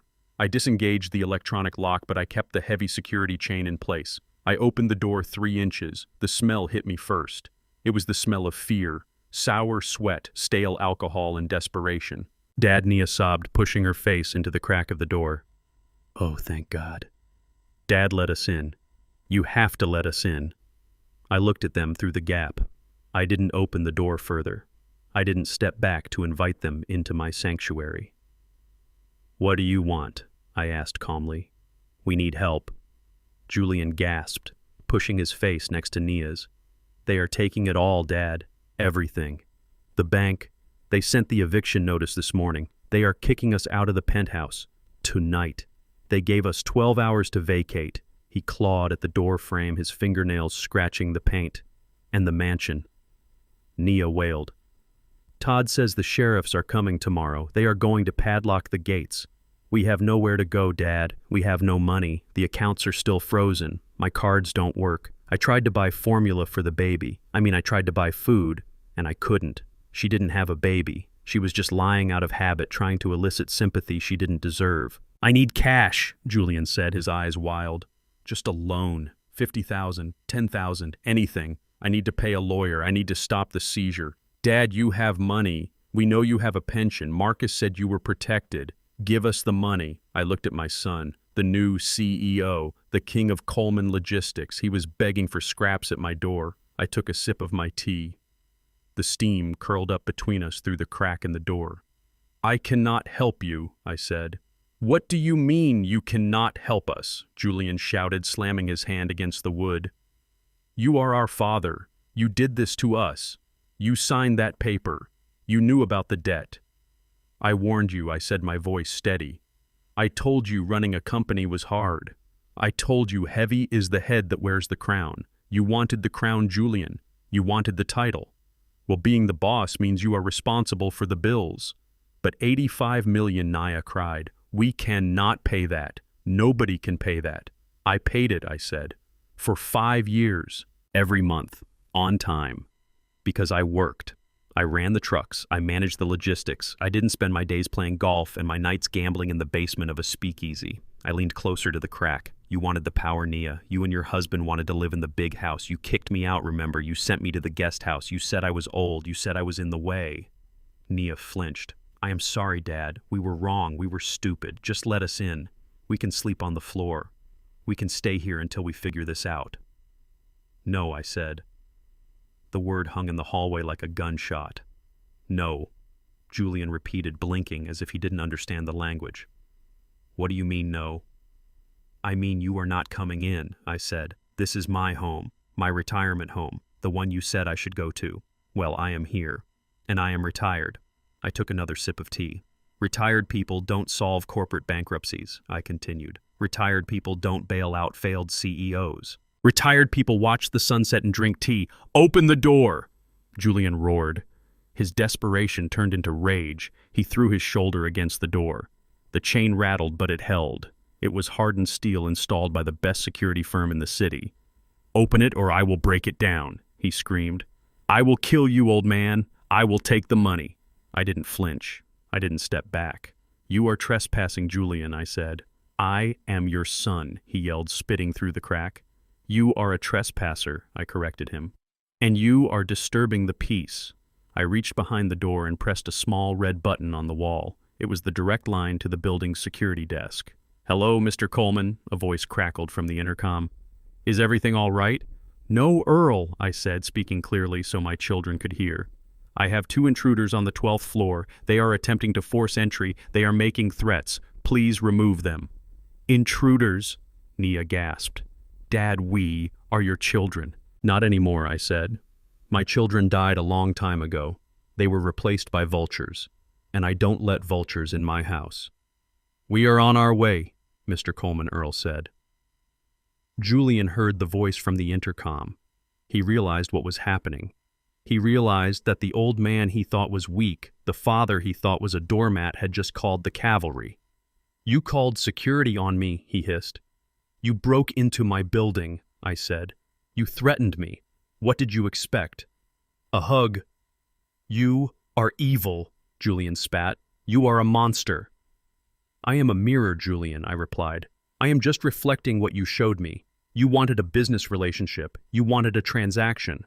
Well, this is business, and you are bad for business." The elevator chimed at the end of the hall. Heavy footsteps approached. Fast, disciplined. Julian turned his head. He saw them coming. 2 men, big men in dark uniforms. They weren't the polite mall cops. They were private security professionals, former military hired to protect the wealthy residents of this building from exactly this kind of riffraff. "Let's go, sir," the first guard said, his voice deep and commanding. He put a hand on Julian's shoulder. "Get your hands off me," Julian shouted, trying to shrug him off. "Do you know who I am? I am the CEO of Coleman Logistics. I own this town." "You own a foreclosure notice, sir," the guard said, unimpressed. "And right now you are owning a ride to the curb." The guard grabbed Julian's arm and twisted it behind his back. Julian howled in pain. Nia tried to run, but the second guard caught her. "Please," she cried, tears streaming down her face. "Please don't hurt him." "Dad, tell them to stop." I watched through the crack in the door. I watched my son being manhandled. I watched my daughter weeping. I felt a twinge in my chest. The ghost of the father I used to be wanted to open the door, wanted to write the check, wanted to save them one last time. But then I looked at Julian's face. Even as he was being dragged away, he was looking at me with pure, unadulterated hatred. He wasn't sorry. He was just angry he got caught. He was angry the money tap had been turned off. If I opened that door, they wouldn't hug me. They would rob me. They would strip this apartment bare just like they tried to strip the company. I stayed silent. "Get them out of here," I told the guard, "and tell the front desk that if they ever come back, I want the police called." "You got it, Mr. Coleman," the guard said. They dragged them toward the elevator. Julian was kicking and screaming, cursing my name, cursing the world. Nia was sobbing, a broken heap of entitlement. The elevator doors opened. They were shoved inside. The doors closed, cutting off the noise. Silence returned to the hallway. I closed the door. I locked the deadbolt. I put the chain back on. I walked back to the balcony. My tea was cold. I poured it into the sink and poured myself a glass of bourbon instead. I went back outside. The sun had set. The city was a grid of lights. Somewhere down there in the dark streets, my children were standing on the sidewalk, homeless, penniless, and alone. I took a sip of the bourbon. It burned on the way down, a good clean burn. They were learning. It was a harsh lesson, a brutal lesson, but it was the only one that would stick. I wasn't their savior anymore. I wasn't their bank. I was just a retired truck driver watching the world turn. And for the first time in a long time, I wasn't worried about the future. Because the future wasn't my problem anymore. It was theirs. The security cameras in my old mansion were state-of-the-art. I had installed them myself years ago, not to spy on my family, but to protect them. I wanted to make sure they were safe from the outside world. I never imagined that one day I would be sitting in my apartment 10 miles away watching those same cameras capture the moment my family destroyed itself from the inside. It was 10 o'clock at night. The Coleman estate should have been blazing with light. The chandeliers in the foyer should have been sparkling. The landscape lighting should have been illuminating the oak trees I planted with viola. But on my screen, the house was a tomb. It was pitch black. The power company had cut the electricity at 6 p.m. The water had been shut off an hour later. My children, who thought they were kings and queens, were sitting in the dark in a $10 million house that had become a prison. I zoomed in on the living room camera. The infrared night vision turned the scene into a ghostly green and black nightmare. Nia was sitting on the floor, wrapped in a mink coat that she hadn't paid for. She was shivering. The heating system was off and the house was losing warmth fast. Todd was pacing back and forth, using the flashlight on his dying phone to navigate the room. Then the front door smashed open. It wasn't the police. It was Brittany. She didn't knock. She didn't use a key. She had thrown a landscaping rock through the glass panel of the side door and climbed in. She stormed into the living room, her hair wild, her designer dress torn at the hem. She looked like a banshee. "Where is he?" she screamed, her voice echoing off the vaulted ceilings. "Where is your brother?" Nia looked up, blinking in the sudden glare of Brittany's phone light. "He is not here, Brittany," Nia whispered, her voice hoarse. "He went to beg Dad for money." Beg. Brittany laughed, a manic, terrifying sound. "He went to beg. And look where it got us. Look at this place, Nia. It is a mausoleum." She shined her light around the room. The beam landed on the grand piano. There was a bright orange sticker slapped onto the polished wood. "Seized property. Do not remove." The light moved to the sofa. Another sticker. "The antique clock." Another sticker. "The marshals were here this afternoon," Brittany spat. "They tagged everything. They gave us 24 hours to vacate before they changed the locks. And you know what they told me? They told me my car is gone. They towed it from the driveway while I was inside packing my shoes." She turned the light back on Nia, blinding her. "This is your fault," she screamed. "My fault," Nia cried, standing up, the mink coat slipping off her shoulders. "How is this my fault?" "You put the idea in his head," Brittany yelled, advancing on her sister-in-law. "You told Julian that Thad was weak. You told him that now was the time to strike. You wanted the house, Nia. You wanted the estate so bad you could taste it. Well, taste it now. How does it taste? Does it taste like bankruptcy?" "I didn't do anything," Nia shouted back, backing away. "Julian is the CEO. He is the one who signed the papers. He is the one who didn't read the contract." "He didn't read it because he trusted you," Brittany shrieked. "You said Todd looked at the numbers. You said it was a gold mine." She lunged at Nia, grabbing her by the shoulders. They grappled in the dark, stumbling over the seized furniture. It was pathetic. Two women who had spent their lives getting manicures and judging others, now fighting like stray cats in an alley. "Get off her!" Todd shouted, rushing forward. He pulled Brittany away, shoving her hard. She fell back onto the sofa dust, rising from the cushions. "Don't touch my wife," Todd warned, shining his light in Brittany's face. "Oh, look who it is," Brittany sneered, shielding her eyes. "The financial genius, the man who couldn't sell ice in a desert. Where is your brilliant plan now, Todd? Where is the villa in St. Bart's?" "I am working on it," Todd said, his voice trembling with false bravado. "I am making calls. You are making nothing," Brittany spat. "You are a loser, Todd. You always were. Julian only kept you around because you were useful." A useful idiot. Just then the front door opened again. Julian stumbled in.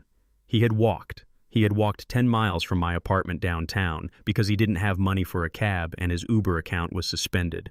He was drenched in sweat, his suit ruined, his feet bleeding inside his expensive shoes. He looked at the scene before him, his wife on the floor, his sister shivering, his brother-in-law holding a flashlight like a weapon. "Did he give you the money?" Nia asked, rushing to him. "Did Dad give you the cash?"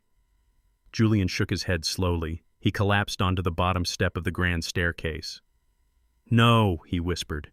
"He called security. He threw me out." Nia let out a wail of despair. Brittany started laughing again, that same unhinged sound. "Of course he did," she cackled. "Of course he did. We are dead. We are legally dead." Todd didn't say anything. He was staring at Julian. He was holding his phone, which had just chimed with a notification. It wasn't a bank alert this time. It was a credit monitoring alert. Julian Todd said, his voice low and dangerous. Julian didn't look up. "What do you want, Todd? Leave me alone." "Why did I just get an email from Experian?" Todd asked, stepping closer, the flashlight beam shaking in his hand. "I don't know," Julian mumbled. "Maybe your credit score finally hit 0. No, Todd said. It says there was a hard inquiry on my credit report yesterday for a payday loan, a high-risk emergency loan. Julian stiffened. I saw it on the camera. His posture changed from defeated to defensive. So what? Julian said. Identity theft happens. It says the loan was approved. Todd continued, his voice rising. $50,000. Deposited into an account ending in 4492. Todd shined the light directly into Julian's face. That is your offshore account, Julian. The one you told me to set up for tax purposes. Julian shielded his eyes. Put the light down, Todd. You are blinded me. You took out a loan in my name, Todd screamed. You committed identity theft against me, your own brother-in-law. I had to, Julian shouted, jumping up. Vinny was going to break my legs. I needed cash to pay the VIG. I used your info because my credit was already frozen. I was going to pay you back. Pay me back, Todd roared. With what? With monopoly money. You ruined me, Julian. I trusted you. You said we were partners. I am the CEO. Julian yelled back, pushing Todd away. I did what I had to do to protect the family. If Vinny kills me, who is going to fix this? Todd didn't listen. He snapped. The frustration, the fear, the humiliation of the last 3 days boiled over. He dropped the flashlight. It rolled across the floor, creating a spinning strobe effect of light and shadow. Todd lunged at Julian. He tackled him onto the stairs. They rolled down the steps, a tangle of limbs and expensive fabric. They hit the floor hard. Todd punched Julian in the face. A sickening thud echoed through the silent house. You thief! Todd screamed, punching him again. You liar! Julian fought back. He clawed at Todd's face. He kicked him in the stomach. Stop it, Nia screamed, trying to pull Todd off. Stop it! You are killing him! Brittany just sat on the sofa watching. She didn't move to help her husband. She watched with cold, detached fascination as the two men who had promised her the world beat each other bloody on the floor of a repossessed mansion. I sat in my apartment watching the screen. I sipped my bourbon. This was it. This was the bottom. They weren't fighting over the company anymore. They weren't fighting for power. They were fighting because they had nothing left to lose. They were rats in a sinking ship eating each other to survive for one more minute. Julian managed to kick Todd off. He scrambled backward, crab walking across the floor, blood streaming from his nose. Stay away from me, he panted. I am warning you. You are warning me. Todd spat, spitting blood onto the marble floor. You have nothing, Julian. You are less than nothing. You stole my identity. I am going to the police. Go ahead. Julian laughed hysterically, wiping blood from his mouth. Go to the police. Tell them everything. Tell them about the bribes you paid to the inspectors last year. Tell them about the tax evasion scheme you set up for the shell companies. If I go down, Todd, you are coming with me. We are all going down. The room went silent. The truth hung in the air like smoke. They were all complicit. They were all guilty. There was no innocent party here. Brittany stood up slowly. She walked over to where the flashlight had rolled. She picked it up. She shined it on the wall. On the wall hung a large portrait of the family. Me, Viola, Julian, Nia. It was taken 10 years ago. We looked happy. We looked like a family. Brittany walked up to the portrait. She took the heavy flashlight and smashed the glass. Crack. The sound was loud in the empty house. It is over, she whispered. She turned the light on Julian, then on Nia, then on Todd. Do you realize what Thad did? She asked, her voice hollow. He didn't just take the money. She walked to the center of the room, stepping over the broken glass. He gave us the debt, she said. $85 million, plus interest, plus penalties. She looked at Julian. Even if we sell everything, even if we sell the clothes on our backs, even if we work for the rest of our lives, we can never pay it back. She laughed, a soft, broken sound. We are not just poor, Julian. Poor people can start over. Poor people can get a job at McDonald's and save money. We are worse than poor. We are buried. We are slaves. Every dollar we ever earn for the rest of our lives belongs to the bank. We will never own a car again. We will never own a house again. We will never even own a credit card. Julian looked at her. He realized she was right. The debt was personal, unlimited. It followed them. It was a chain around their necks that would drag them down until the day they died. Nia sank to the floor, sobbing into her hands. Dad, she whispered. Dad, what have you done to us? I reached for the remote control in my apartment. I had seen enough. I didn't feel joy. I didn't feel victory. I felt a profound sadness. Sadness that it had come to this. Sadness that the only way to save their souls was to destroy their lives, but I also felt resolve. They needed to hit the bottom, and this was the bottom. I pressed the button. The screen went black. The connection was cut. I left them in the dark, in the cold, in the ruins of the empire they had tried to steal. Tomorrow the sheriffs would come. Tomorrow reality would arrive with a padlock and an eviction notice. But for tonight they had each other, and that was the worst punishment of all. The banks are cold institutions. They fight with paper. They fight with lawyers and liens and foreclosure notices. They can take your house, they can take your car, they can ruin your credit score. But they cannot touch your skin. They operate within the lines of the law, even if those lines feel like a noose. But Julian did not just owe money to the banks.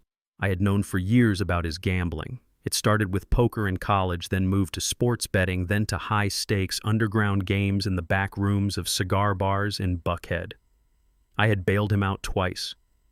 Both times he swore on his mother's grave that he was done. Both times he cried and promised to go to meetings. But an addict does not stop because he promises.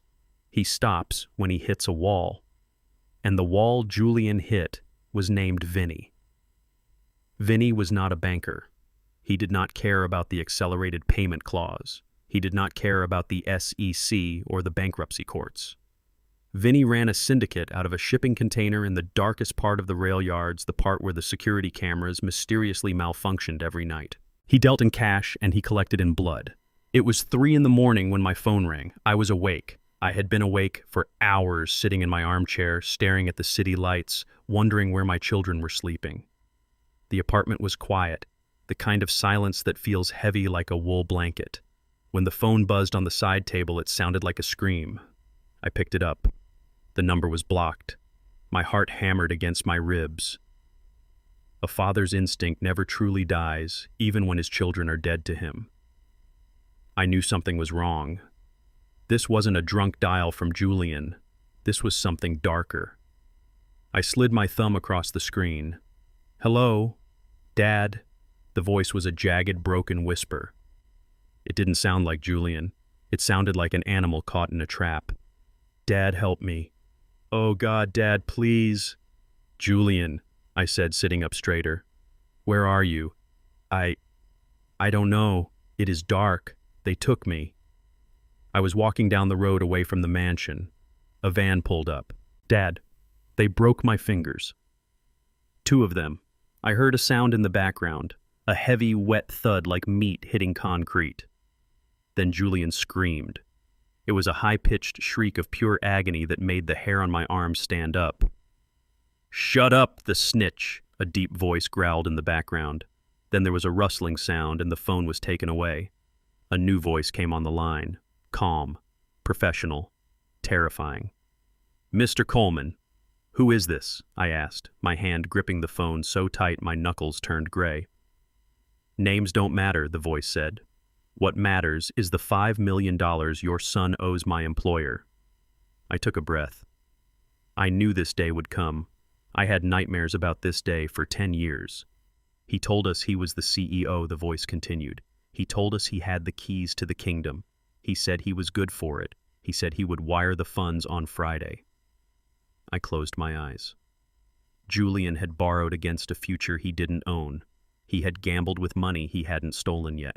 "Friday came and went," Mr. Coleman, the voice said. "We tried to run his accounts frozen. We tried to seize his assets, liens.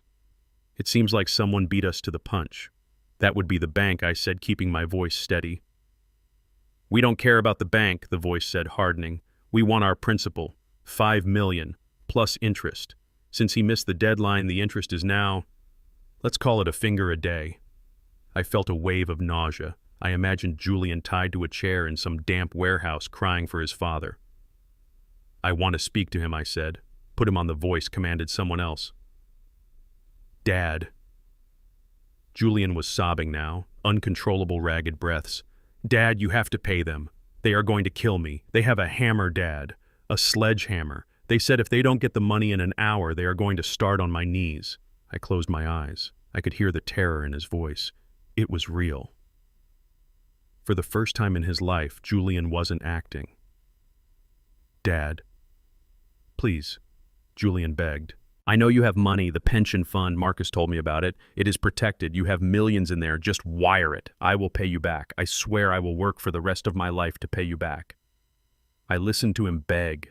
I listened to him promise the same empty promises he had made 1,000 times before, and I realized something terrifying. If I paid them, they would let him go, and he would go right back to the table. He would gamble again. He would lose again. And next time the debt would be 10 million. If I paid them, I wasn't saving his life. I was just buying him a little more time to destroy himself. I took a deep breath. It rattled in my chest. Put the man back on, I said. No, Dad. Wait, Julian screamed. Don't hang up. Put him on, I roared. The rustling sound came back. Smart man, the voice said. We accept wire transfers or crypto. I will text you the wallet address. You have 1 hour. I don't need the address, I said. There was a pause. The silence on the line was thick with menace.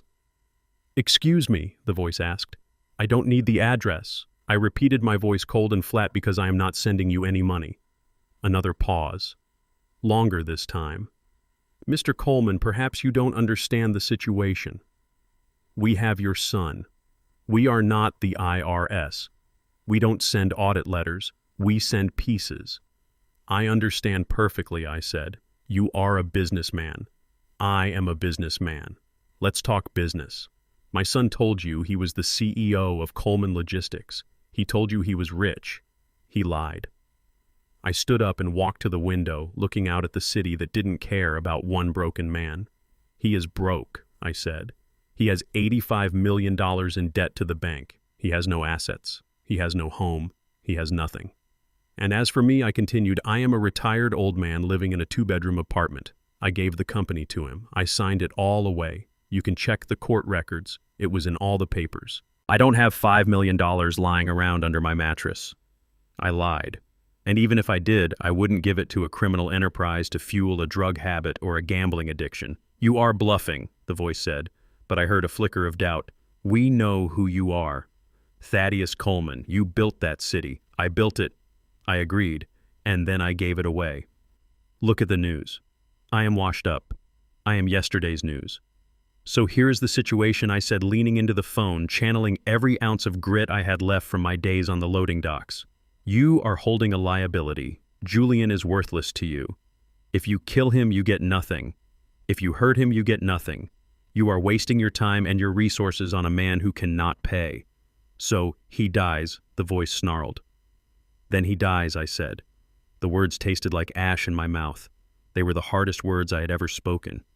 If he dies, I continued, my voice not wavering, he dies because of his own choices. He dies because he borrowed money he couldn't pay. That is between him and you. Dad, Julian screamed in the background, a sound of pure betrayal. Dad, no. I gripped the phone until the plastic creaked. Do not call me again, I said. I hung up. I stood there in the silence of my apartment. My hand was shaking so bad I had to put the phone down on the table before I dropped it. My heart felt like it was being squeezed in a vice. I had just told a murderer to kill my son. I walked to the kitchen. I poured a glass of water. I drank it in one gulp, but my throat was still dry. I wasn't a monster.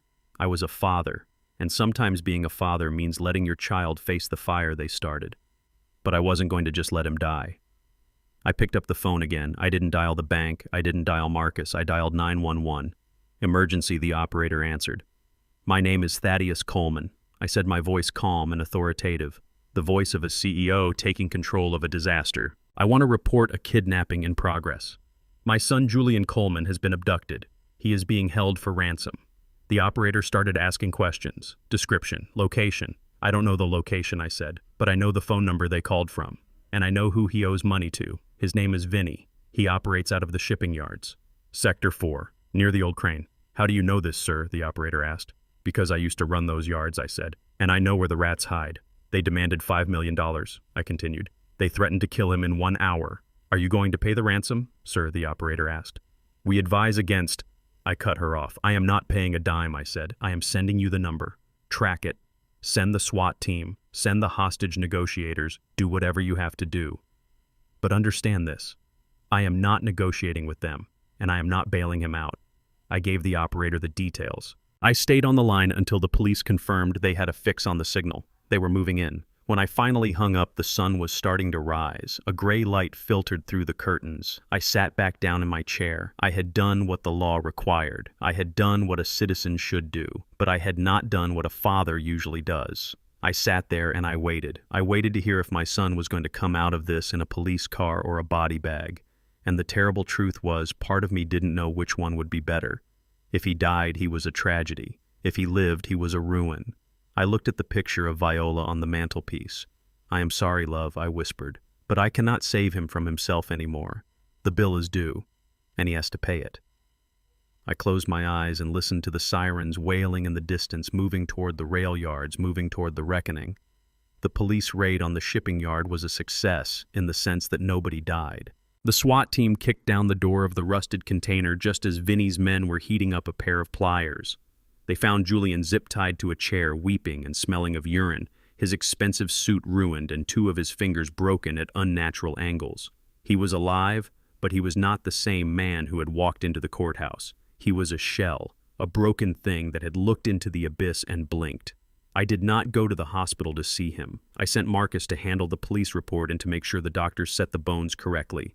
I stayed in my apartment. I told myself it was because I was angry. I told myself it was because he needed to learn. But the truth was, I couldn't bear to see the fear in his eyes and know that I was the one who let it happen.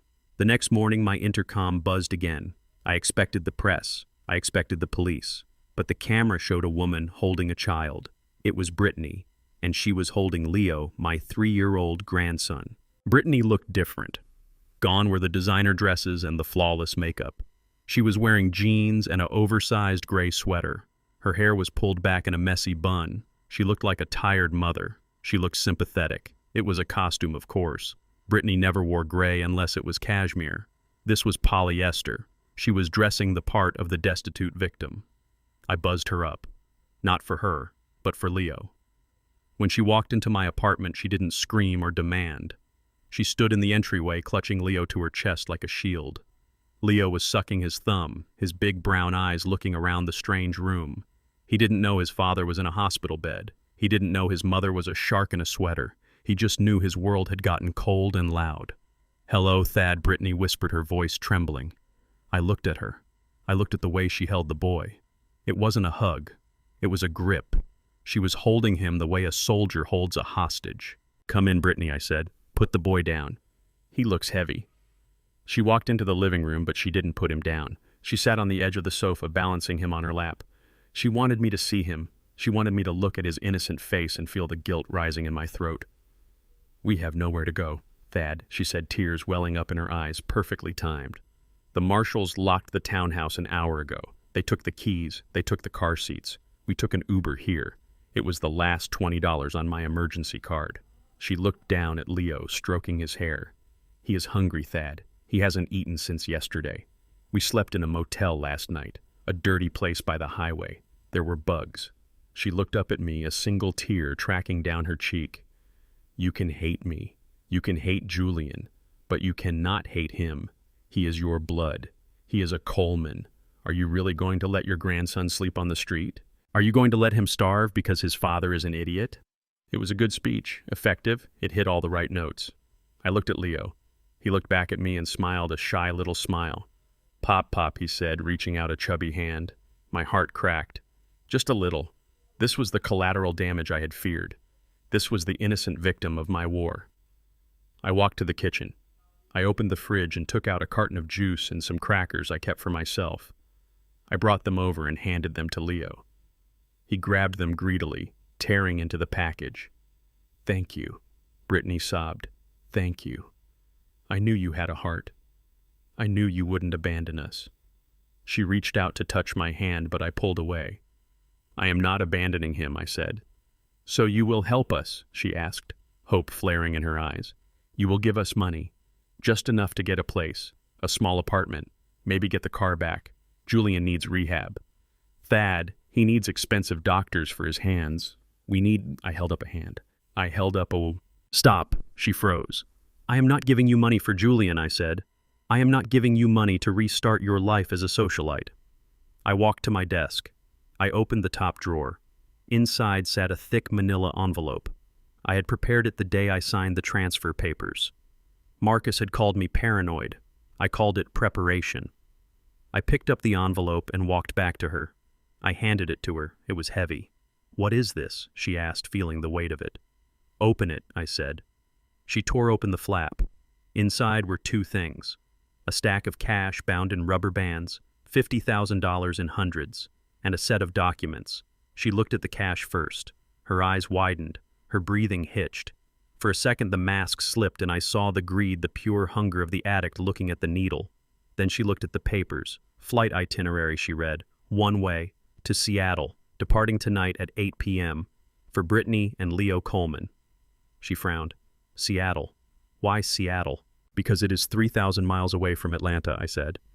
"Because it is far away from the creditors, far away from the scandal, and far away from Julian." She pulled out the second document. It was a legal filing. "Petition for dissolution of marriage." She looked up at me, shocked. "Divorce papers," she whispered. I sat down in the chair opposite her. "Here is the deal, Brittany," I said, my voice low and hard.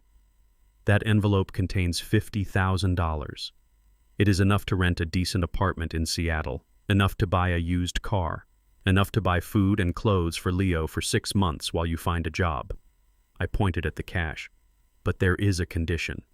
"What condition?" she asked, her fingers tightening around the money. "You take the boy. You get on that plane tonight. You file those papers tomorrow, and you never come back to Julian." I leaned forward.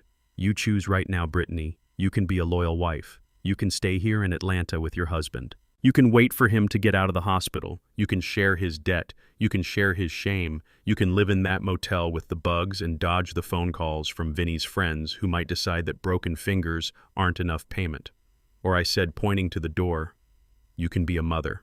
You can save yourself. You can save Leo. You can walk out of here with a fresh start and a clean slate.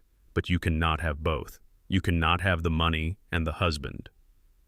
The room was silent except for the sound of Leo crunching on a cracker. Brittany looked at the money. $50,000. It wasn't the millions she was used to. It wasn't enough for a Chanel bag and a first-class ticket. But right now, in her world of zero balances and frozen assets, it was a fortune. It was oxygen. She looked at the divorce papers. She looked at Leo. Then she looked at me. I expected her to argue. I expected her to say she loved him. I expected her to say that marriage was a vow for better or for worse. I expected some resistance, some flicker of loyalty to the man she had promised to spend her life with. But there was none. She didn't even blink. She put the papers back in the envelope. She tucked the cash deep inside. She closed the flap. "What time is the flight?" she asked. 8 p.m., I said. "Marcus has a car waiting downstairs to take you to the airport." She stood up. She smoothed her sweater. She picked up Leo, who whined a little at being moved from his snacks. "Shh, baby," she said to him, her voice bright and efficient. "We are going on an adventure. We are going on a big plane." She didn't look back at the door where she had entered begging for her husband's life. She didn't ask about Julian's injuries. She didn't ask if he was in pain. She didn't ask if he would have anyone to hold his hand. She walked to the door. She paused with her hand on the knob. She turned to me.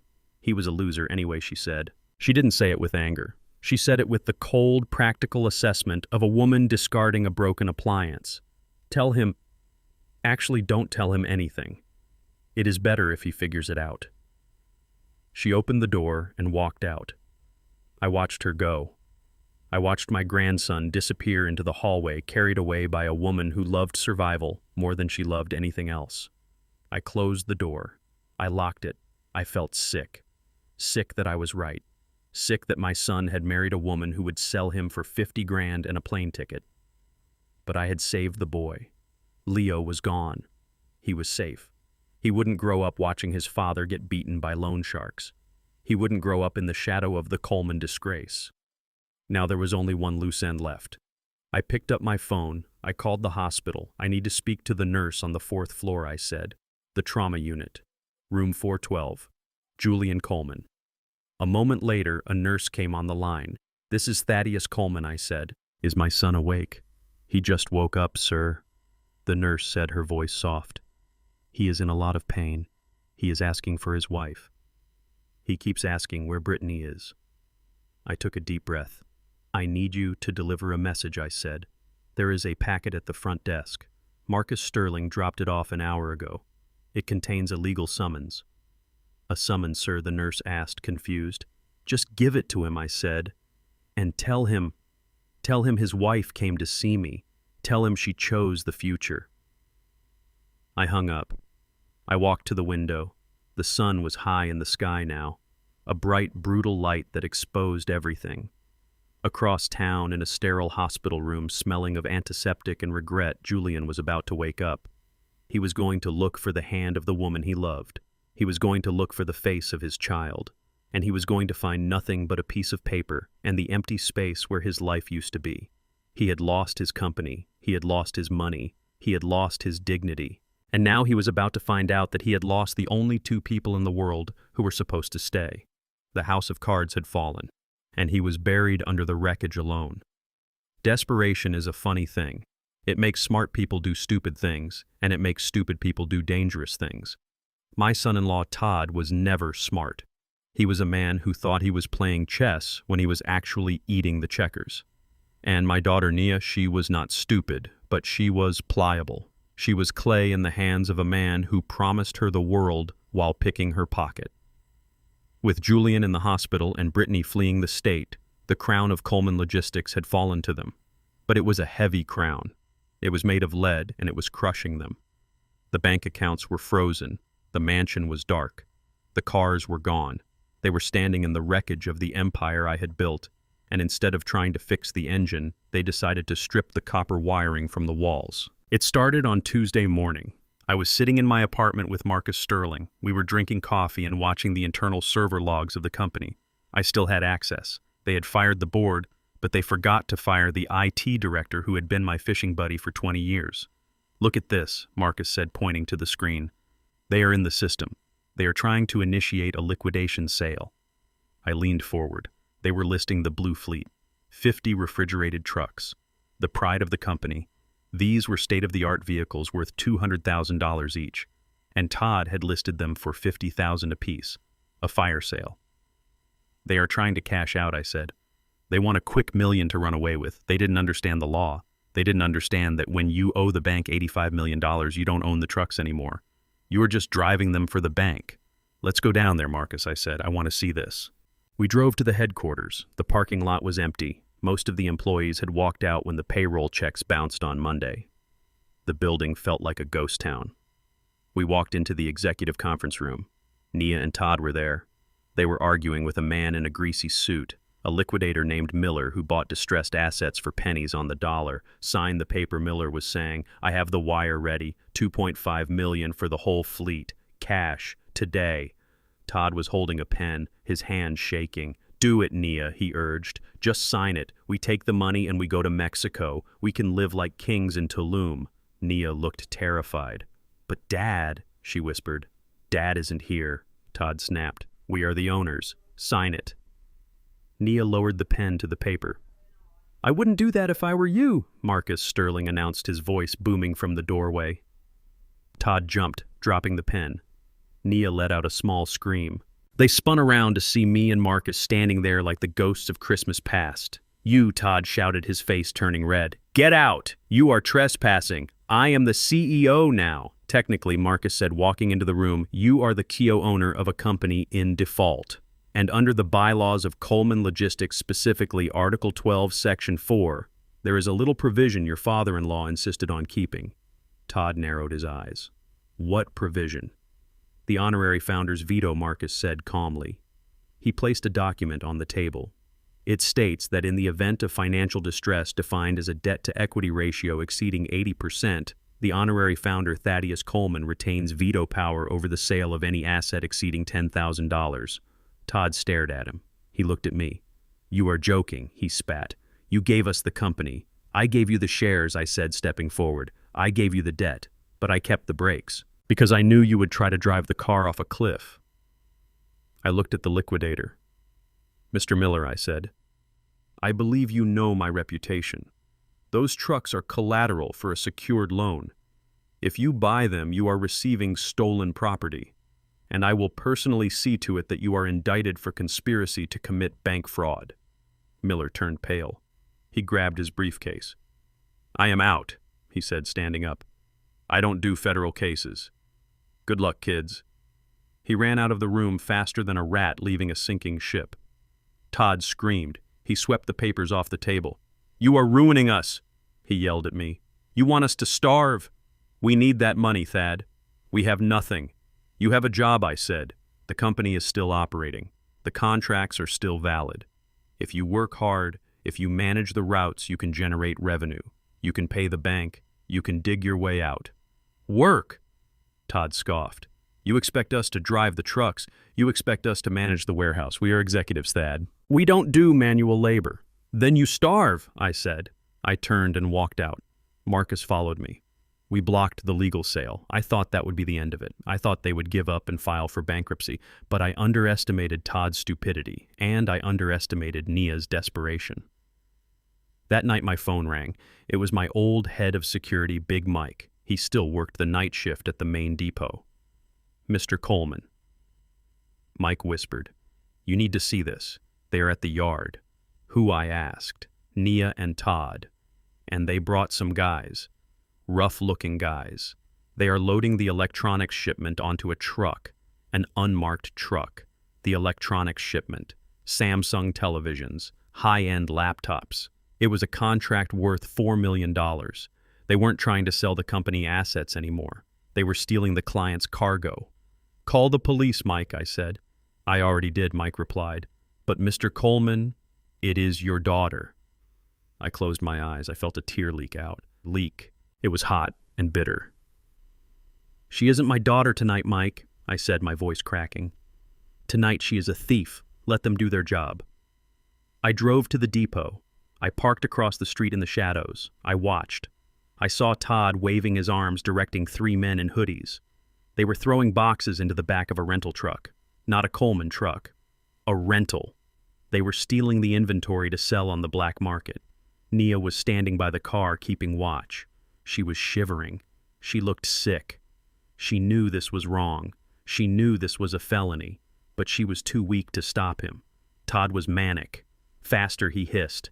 "We have to be out of here in 10 minutes. He was calculating the money in his head. $4 million in goods. He would get maybe $500,000 from a fence. Enough to run, enough to hide. He didn't see the police cars approaching with their lights off. I saw them. 4 cruisers gliding silently down the industrial road like sharks in dark water. I could have honked my horn. I could have flashed my lights. I could have warned them. But I sat on my hands. They had made their choice. They had rejected the hard work. They had rejected the honest path. They wanted the shortcut. The police hit the lights all at once. Blue and red exploded in the darkness, blinding them. "Freeze, police." The men in hoodies ran. They scattered into the night, leaping over fences. They were professionals. They knew the drill, but Todd and Nia were not professionals. They froze. Todd dropped a box of laptops. It shattered on the asphalt. He put his hands up, shielding his eyes from the spotlight. "It is a misunderstanding," he screamed. "I am the owner. I am allowed to take this." "Get on the ground," the officer shouted, leveling a weapon at him. Nia screamed. She fell to her knees, her hands over her head. "Daddy," she wailed into the night. "Daddy, help me." I watched from my car. I watched the officer cuff Todd. I watched them drag him to the cruiser, kicking and spitting, claiming he had immunity, claiming it was all my fault. I watched a female officer approach Nia. She helped her up. She was gentle, but she was firm. She put the cuffs on my daughter's wrists. The click of the metal echoed in the empty yard. I watched them put Nia in the back of a separate car. She looked out the window. Her face was pressed against the glass. She looked right at my car. She couldn't see me through the tint and the darkness, but she knew I was there.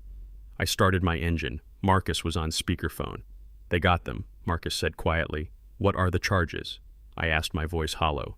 "Grand larceny," Marcus listed. "Defrauding a secured creditor. Interstate commerce fraud. And since the cargo was insured federally, wire fraud."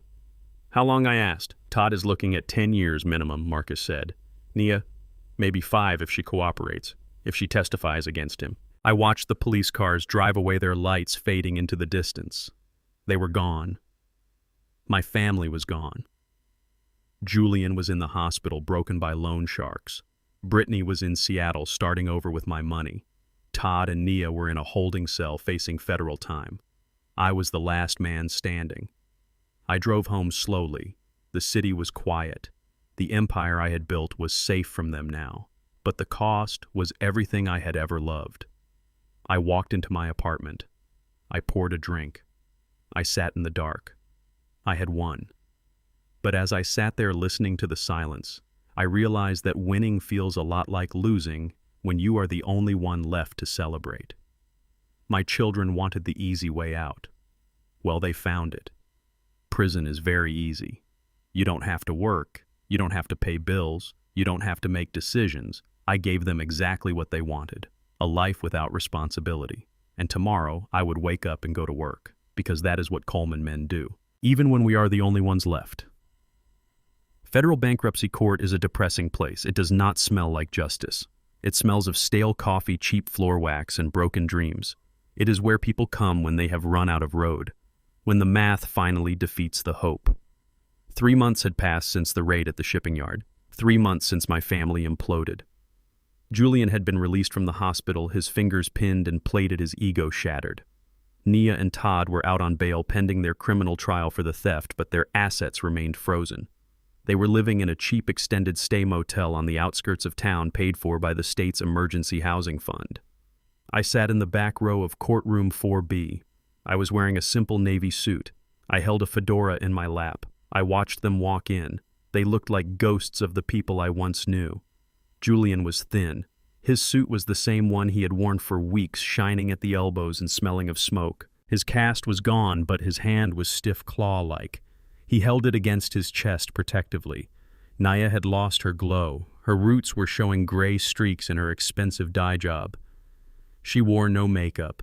Her eyes were dull, lifeless. She didn't look like a princess anymore. She looked like a tired, middle-aged woman who had forgotten how to smile. Todd walked behind them, shuffling his feet. He looked angry. He looked like a man who was still trying to find someone to blame. They sat at the defendant's table, huddled together. Their court-appointed bankruptcy trustee, a weary man named Mr. Clark, was stacking papers in front of them. "All rise," the bailiff droned. Judge Abernathy, the same judge who had overseen the transfer of the company, walked in. She looked at the file. She looked at my children. She sighed. "We are here for the final liquidation hearing in the matter of Julian Coleman, Nia Coleman, and Todd Smith," she said. "The debts are substantial. The assets are complicated, Mr." Clark stood up. "Your Honor, the liabilities exceed $85 million. The debtors have no income. Their primary residence has been foreclosed. The company Coleman Logistics is currently in receivership." He paused, adjusting his glasses. "However, we have a motion from the debtors to retain certain personal exempt property under Chapter 7 protection. They are requesting to keep one vehicle for work purposes, their wedding rings and personal clothing and jewelry valued under $5,000. It was a standard request. Even in bankruptcy, you usually get to keep your shirt and a way to get to a job." Julian stood up. His voice was shaky. "Your Honor, please," he begged. "I need my car. It is a 2022 Mercedes. It is the only thing I have left. I need it to get to interviews. And my watch. It was a gift. It is sentimental." Nia stood up too. "And my engagement ring," she whispered. "It is 3 carats. It is all I have of my marriage. Please, we have suffered enough. We are living in a motel." The judge looked sympathetic. "The law is usually kind to the destitute." "Mr. Clark," she asked, "what is the position of the primary creditor?" Mr. Clark looked at his notes. He looked confused for a second. "Well, Your Honor, that has changed." "Changed?" Julian asked, looking up. "What do you mean?" "The bank. Mr. Clark said sold the debt yesterday. They classified it as toxic distress and offloaded it to a private buyer for pennies on the dollar." Julian's eyes lit up. A private buyer. That sounded like a loophole. That sounded like a deal could be made. "Who bought it?" Todd asked, leaning forward. "Who holds the paper?" Mr. Clark turned and looked at the back of the courtroom. He looked directly at me. "The debt was purchased by a private entity managed by Mr. Thaddeus Coleman." The room went silent. Julian spun around in his chair. He saw me. For a second, I saw hope in his eyes. Pure, blinding hope. He thought I had come to save him. He thought I had bought the debt to forgive it, to wipe the slate clean. "Dad," he gasped. "Dad, you bought it." He nudged Nia. "Look, Nia, Dad bought the debt. We are saved." Nia started to cry. "Oh, thank God, thank God." They looked at me with smiles that were pathetic and desperate. They thought the nightmare was over. They thought the bank was the villain and I was the hero riding in at the last minute. I stood up. I walked slowly to the front of the courtroom. I passed the bar. I stood next to the trustee. Mr. Coleman, the judge said, "You are now the primary creditor holding the note for $85 million. What is your position regarding the debtor's motion to retain personal assets?"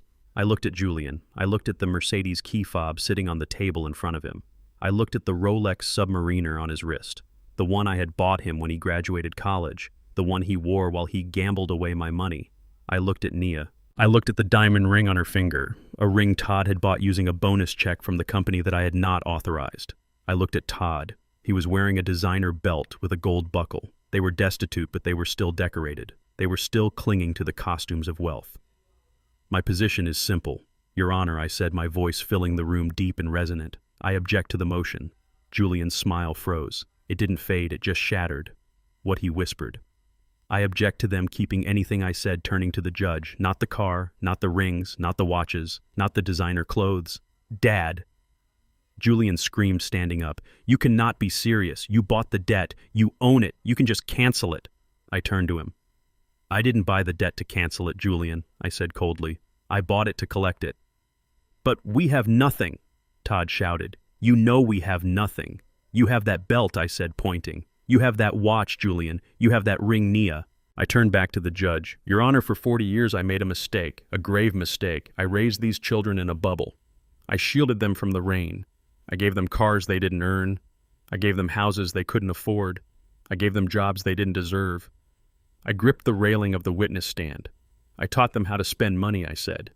"But I never taught them how to respect it. I never taught them the weight of a dollar. I never taught them that a man is defined by what he can build, not what he can buy." I looked at my children. "They are 40 years old, Your Honor, and they are spiritual infants. They think money is magic. They think it appears because they deserve it." I shook my head. "I am done being their magician. So I am asking the court for full liquidation, total strip down. I want the Mercedes sold. I want the Rolex sold. I want the diamond ring sold. I want the designer suits sold." "Dad, please," Nia wailed, clutching her hand to her chest. "It is my wedding ring. It is a rock, Nia," I said. "It is a piece of carbon bought with stolen money. It means nothing if the marriage is based on fraud."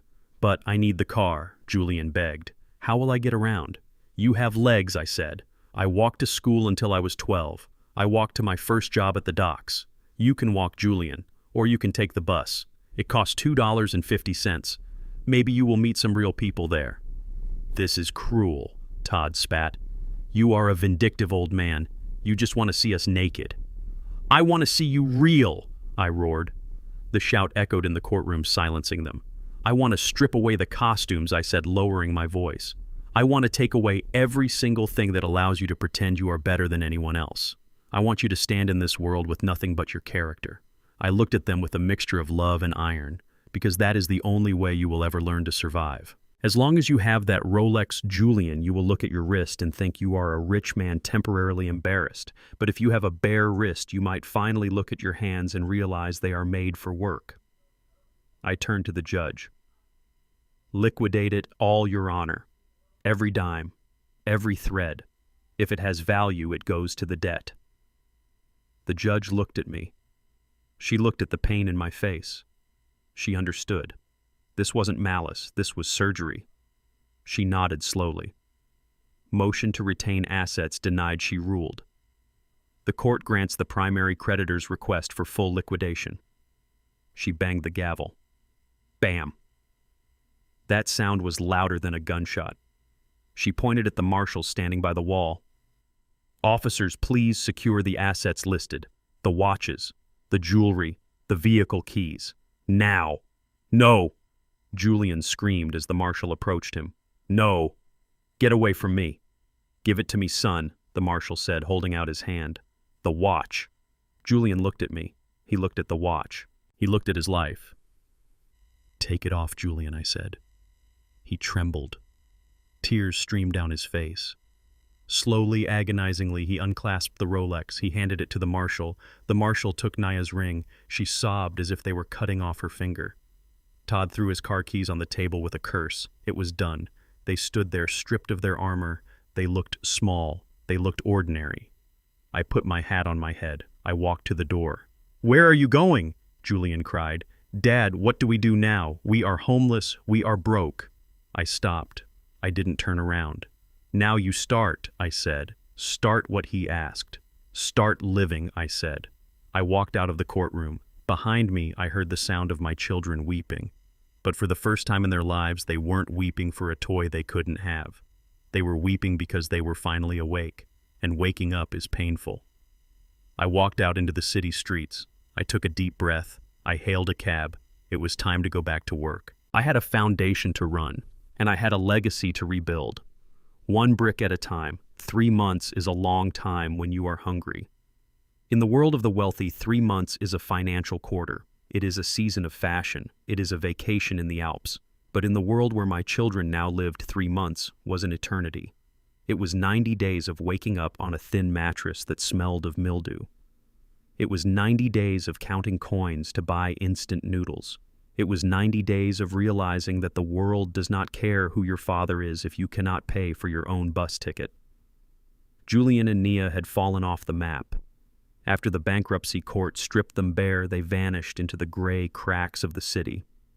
I heard rumors. I heard Julian was washing dishes at a diner on the south side, a place where the grease hangs in the air like fog. I heard Nia was working the night shift as a janitor in an office building, scrubbing the same marble floors she used to walk on in Italian heels. I didn't call them.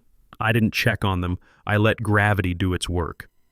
It was a Tuesday evening in November. A cold rain was falling against the glass of my apartment window. I was in the kitchen stirring a pot on the stove. It was a recipe I hadn't made in years. Okra gumbo, Viola's recipe. The smell of the roux browning the scent of thyme and bay leaves filled the small space with memories of a life that felt like a dream. Then came the knock. It wasn't the pounding of entitlement I had heard before. It wasn't the frantic hammering of desperation. It was a soft, hesitant sound. A tap, like a bird hitting the glass. I turned down the heat on the stove. I wiped my hands on a towel. I walked to the door. I checked the monitor. They were standing there. Julian and Nia. They were soaked. They wore cheap plastic ponchos that were torn in places. Julian was shivering, his hands tucked into his armpits. Nia was leaning against the doorframe, her head bowed. They didn't look like Colemans. They looked like ghosts. I opened the door. The smell of wet wool and exhaustion drifted in. They looked up at me. There was no anger in their eyes, no scheme, no demand, just a hollow, profound emptiness. Julian's face was gaunt. His cheekbones were sharp, cutting against skin that looked gray and papery. His hands, the hands that used to shuffle poker chips, were red and chapped, covered in small cuts from steel wool and harsh soap. Nia looked older than me. Her eyes were sunk in dark circles, bruising the skin beneath them. She wasn't wearing pearls. She was wearing a uniform from a cleaning service visible under her open poncho. "Hello, Dad," Julian whispered. His voice was cracked like a dry leaf. I looked at them. I stood in the doorway, blocking the warmth, blocking the light. "What do you want?" I asked. I expected a plea for money. I expected a story about how unfair the world was. But Julian just looked at his feet. "We are hungry," he said. It was simple. It was a primal. It was the truth. Nia looked up, tears mixing with the rain on her face. "We haven't eaten since yesterday, Dad," she said softly. "We ran out of money.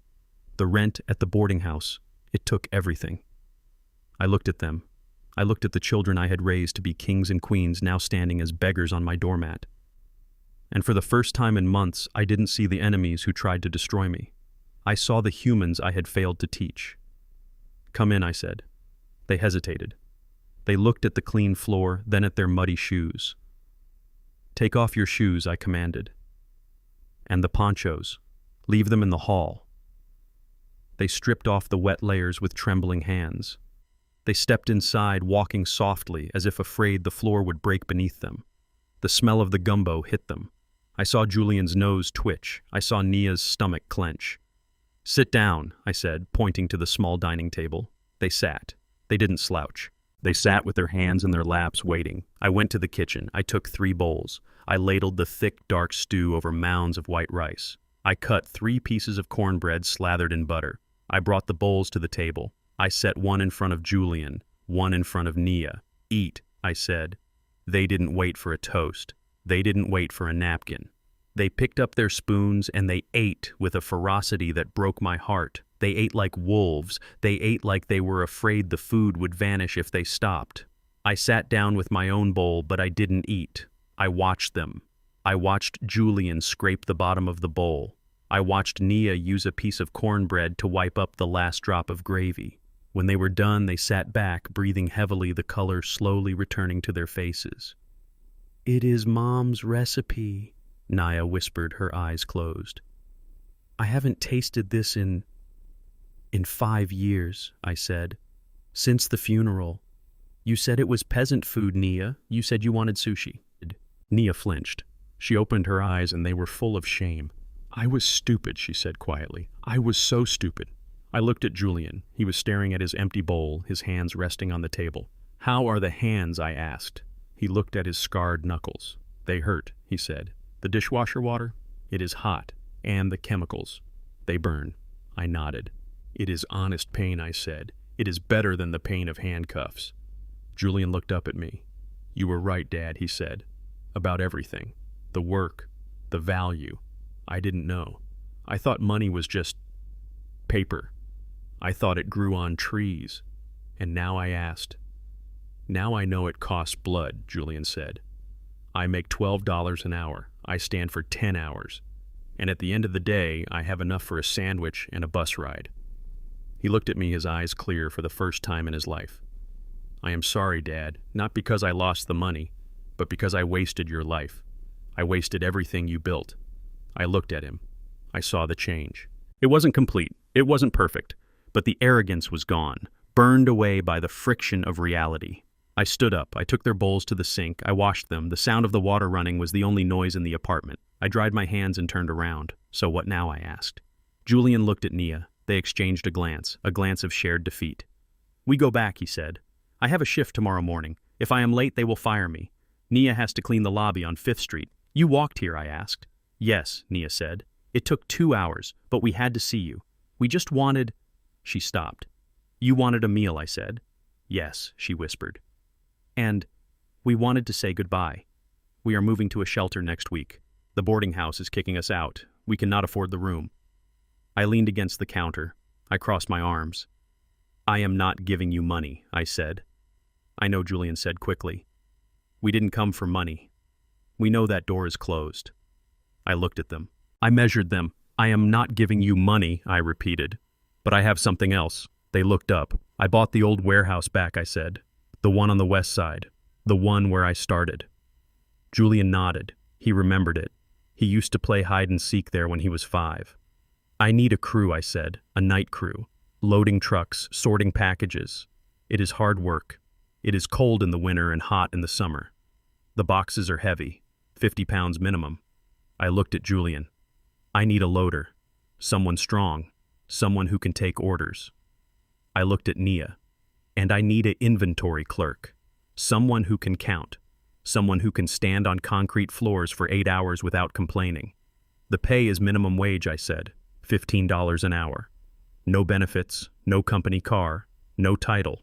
You clock in, you work, you clock out. If you steal, you go to jail. If you are late, you are fired." I stared at them. "It is not a handout. It is a job. A bottom-of-the-barrel job." They looked at each other. $15 was a raise for Julian. It was a lifeline for Nia. But it was more than that. It was a chance to be near me. A chance to be near the legacy they had lost. "I will take it," Julian said instantly. He stood up. "I will take it, Dad. I can lift. I can work. I promise." Nia stood up too.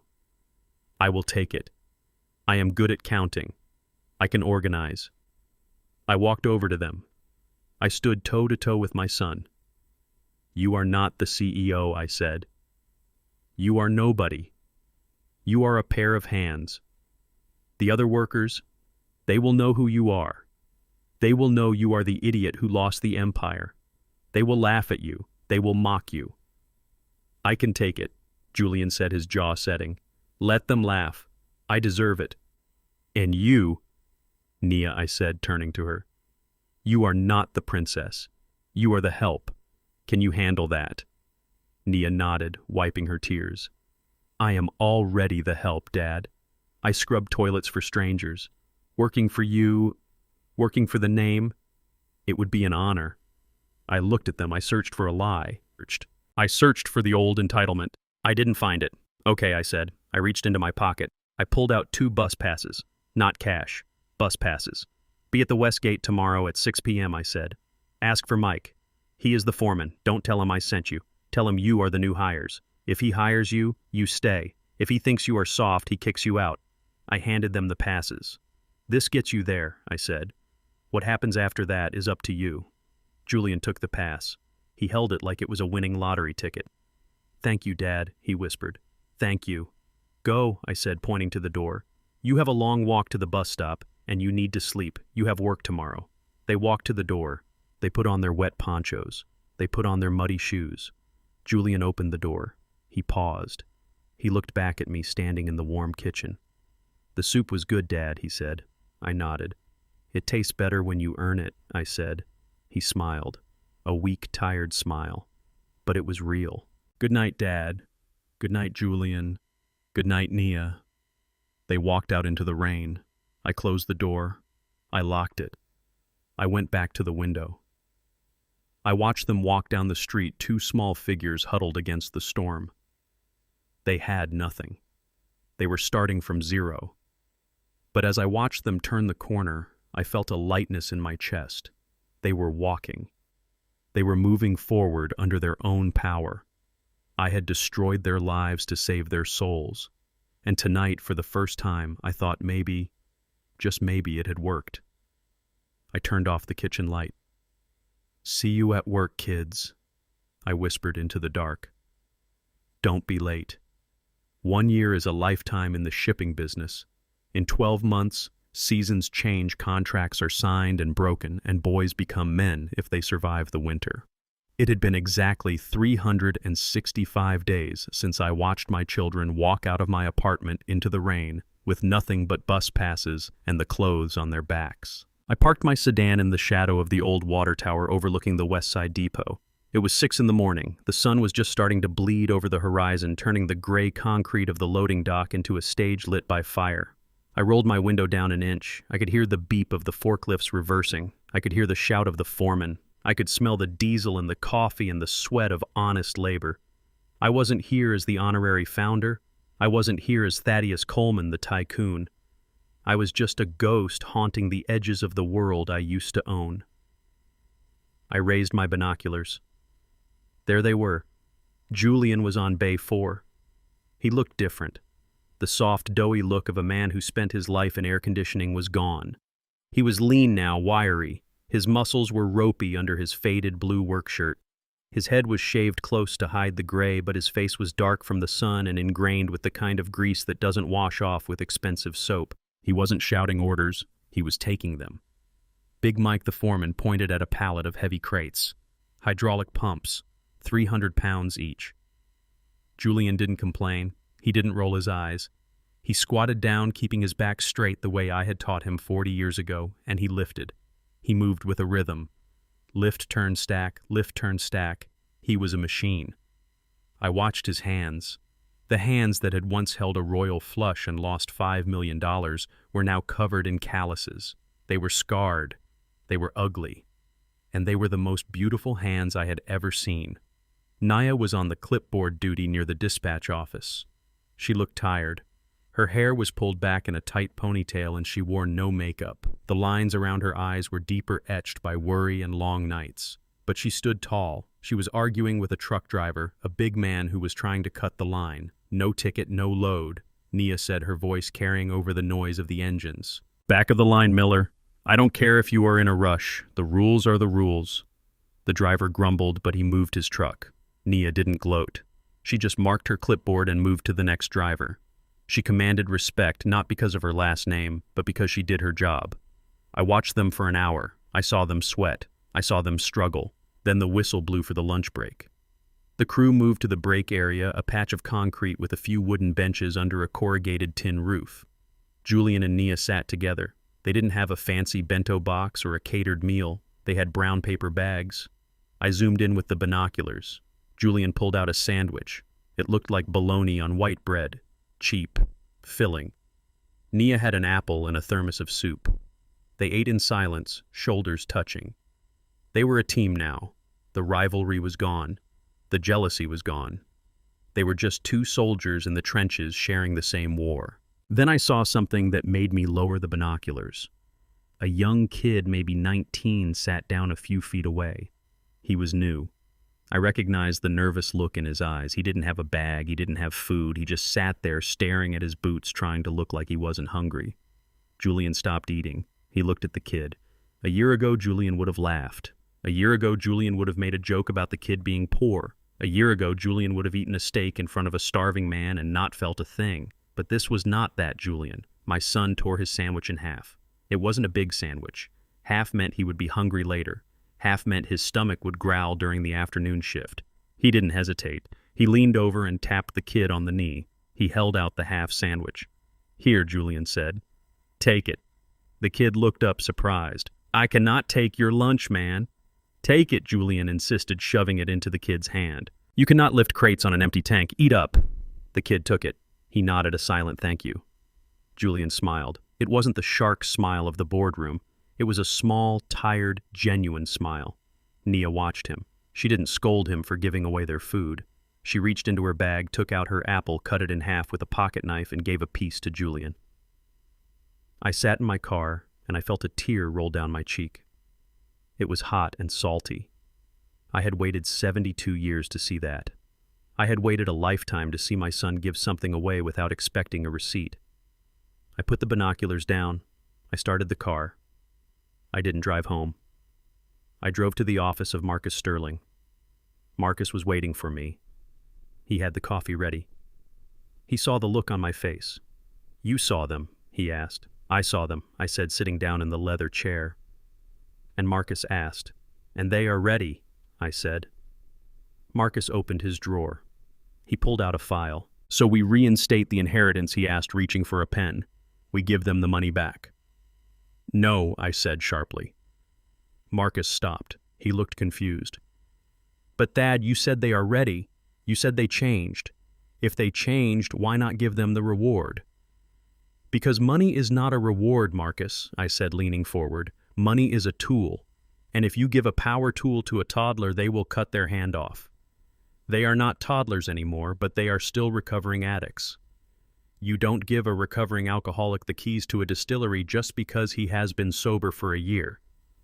I tapped the desk. "We are going to write a new will. A new trust." "Okay," Marcus said, opening a fresh legal pad. "What are the terms?" "It is called a spendthrift trust," I said. Marcus nodded, understanding immediately. A trust designed for beneficiaries who cannot control their spending. A trust that protects the money from the recipient's own bad decisions. "Go on," Marcus said. 10 years, I said. 10 years, Marcus repeated, writing it down. "They have to work," I said. "Continuous employment. No gaps longer than a month unless for medical reasons. They have to stay clean. No gambling, no drugs, no debt. And if they do that," Marcus asked. Then I said they get a stipend. Not a lump sum, a monthly payout equal to exactly what they earn from their job. If Julian earns $2,000 a month, the trust matches it. If he earns $5,000, the trust matches it. Incentive matching. Marcus said, smiling, "I like it. It encourages work." "Exactly," I said. "They will never be billionaires, Marcus. They will never fly private jets again. They will never own islands. But they will be comfortable. They will be safe. And most importantly, they will be productive." "And the principal?" Marcus asked. "The bulk of your estate. The millions you recovered from the sale." "It stays in the foundation," I said. "The Beatrice Carter Foundation. It goes to help people who actually need it. The elderly, the abused, the victims of financial fraud." "My children don't need millions," I said. "They need purpose." Marcus finished writing. He looked up at me. "You know, Thad," he said softly, "most fathers would have caved. Most fathers would have seen them sweeping floors and written a check. I looked out the window at the city skyline. Most fathers want their children to be happy," I said. "I wanted my children to be good, There is a difference, Marcus. Happiness is cheap. Goodness costs everything. I signed the document. Thaddeus W. Coleman. The ink was black and permanent. This was the final contract, the final deal. There were no loopholes this time, no hidden clauses, just a simple promise. If you walk the line will hold you up. I stood up. I shook Marcus's hand. Thank you, old friend, I said. Where are you going now? Marcus asked. I am going to get some lunch, I said. I am craving a bologna sandwich. I walked out of the office. The sun was high now. The city was bustling with noise and ambition. I thought about Julian sharing his lunch. I thought about Nia counting boxes. They were tired. They were poor. They were working harder than they ever had in their lives. But they were alive. Really alive. I had destroyed their arrogance. I had burned down their entitlement. I had crushed their false idols. And in the ashes, I had found my son and daughter. I walked to my car. I got in. I looked at the photo of Viola I kept on the dashboard. We did it, Vi, I whispered.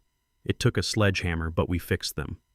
I started the engine. I wasn't a billionaire tycoon anymore. I was just a father who had done the hardest thing a father can do. I had stopped saving them so they could save themselves. And as I drove away, merging into the traffic of the city I built, I smiled, a real, genuine smile. Because I knew that tonight, when they went to sleep on their thin mattresses with their aching backs, they would sleep the deep, dreamless sleep of the just. And that was a gift money could never buy. The rain has stopped. The city of Atlanta is washing itself clean under the glow of the streetlights, and I am sitting in my favorite leather chair with the lights off. The only illumination comes from the city below, and the small candle flickering next to the silver-framed photograph on the side table. It is quiet here. For the first time in 40 years, the noise in my head has silenced. The roar of the engines, the shouting of the shareholders, the whining of my children. It is all gone. I pick up the glass of bourbon. It is the cheap stuff, the kind I used to drink when I was driving a rig across the Midwest. It burns. It tastes like gasoline and oak. It tastes like the truth. I look at the photo. Viola is smiling at me, frozen in a moment of pure joy from a time before the money rotted us from the inside out. Thay Kung Viola, I whisper into the darkness, using the few words of Vietnamese I learned from an old war buddy just to make her laugh. You see, Viola, sometimes love has to be cruel. Sometimes you have to break the bone to reset it straight. I lean back and close my eyes. I think about the empire I built. Coleman Logistics, 500 trucks, warehouses that span zip codes. I spent my life thinking that was my legacy.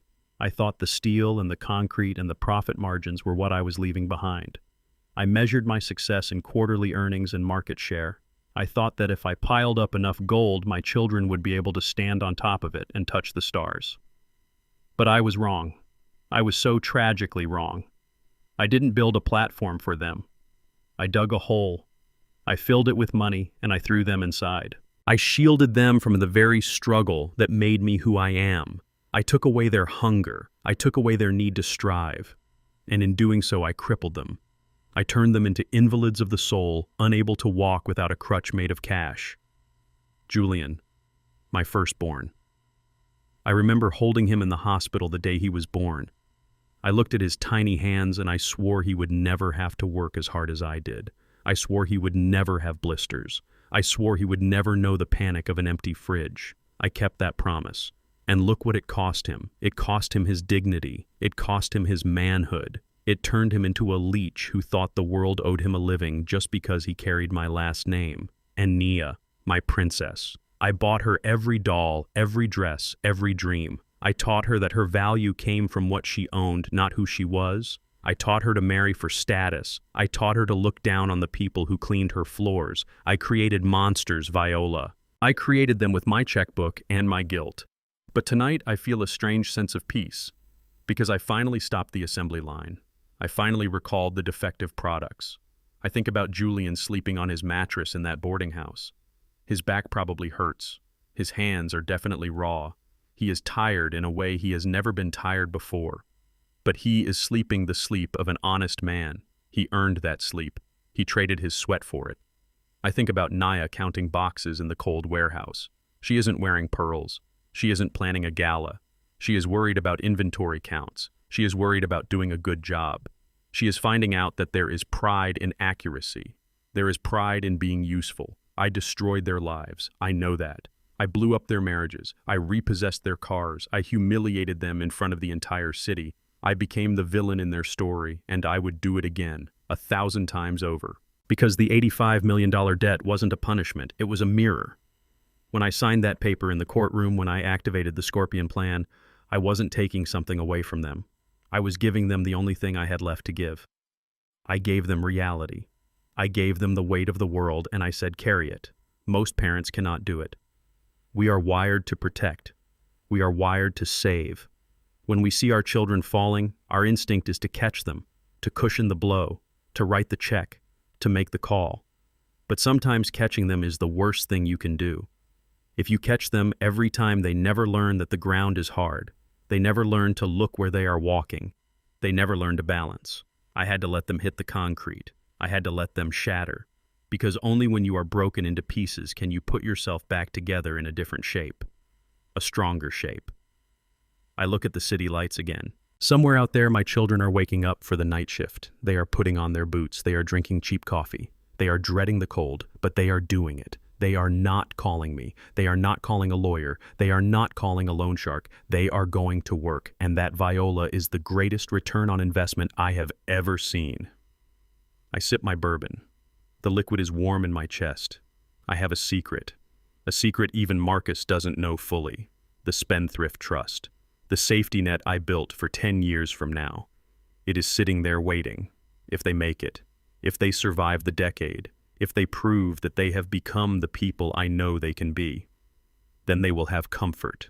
Not excessive wealth, not private jets, but comfort. But they will have earned it. It won't be a gift, it will be a harvest. And if they don't make it, if they quit, if they go back to the gambling and the greed, then the money stays in the foundation. It goes to the widows, it goes to the orphans, it goes to the people who need a hand up, not a handout. I am gambling on them one last time, but this time the odds are fair. I put the glass down, I blow out the candle. The smoke drifts up into the darkness, a thin gray ribbon of prayer. I am alone in this apartment. It is small, it is simple, but it is mine. I am Thaddeus Coleman. I started with nothing. I built everything. I lost it all. And then I built the only thing that really matters. I built a family. It took me 71 years and a catastrophe to do it. But I did it. I stand up. My knees pop. I walk to the window and place my hand against the cool glass. Good night, Julian. Good night, Nia. Work hard. Keep your head down. Keep your hands busy. And remember, the name on your shirt isn't just a brand. It is a promise. Don't break it. I turn away from the window. I walk to the bedroom. The script is finished. The play is over. The actors are finally playing their proper roles. And the director can finally rest. Some inheritances are blessings. Others are curses disguised in gold. I spent a lifetime building an empire hoping to give my children the world, but I only succeeded in crippling their souls with entitlement. Giving them exactly what they demanded was the hardest thing I ever did, but it was the only way to save them from themselves. True wealth isn't what you are given. It is what you build, what you keep, and who you become in the process. Sometimes you have to let your children hit rock bottom so they can finally learn how to stand on their own 2 feet. This is the story of how I lost my fortune to save my family. It is a story about the difference between price and value. If you have ever had to make a hard choice to save someone you love, if you have ever had to stand up to family who took you for granted, or if you just believe that hard work is the only true currency in this life, then hit that like button, share this story, and subscribe to the channel. Tell me in the comments, would you have done what I did? Would you have pressed the button, or would you have let them keep the crown? I read every comment, because now I have plenty of time. I am Thad Coleman, and I am signing off. Good night.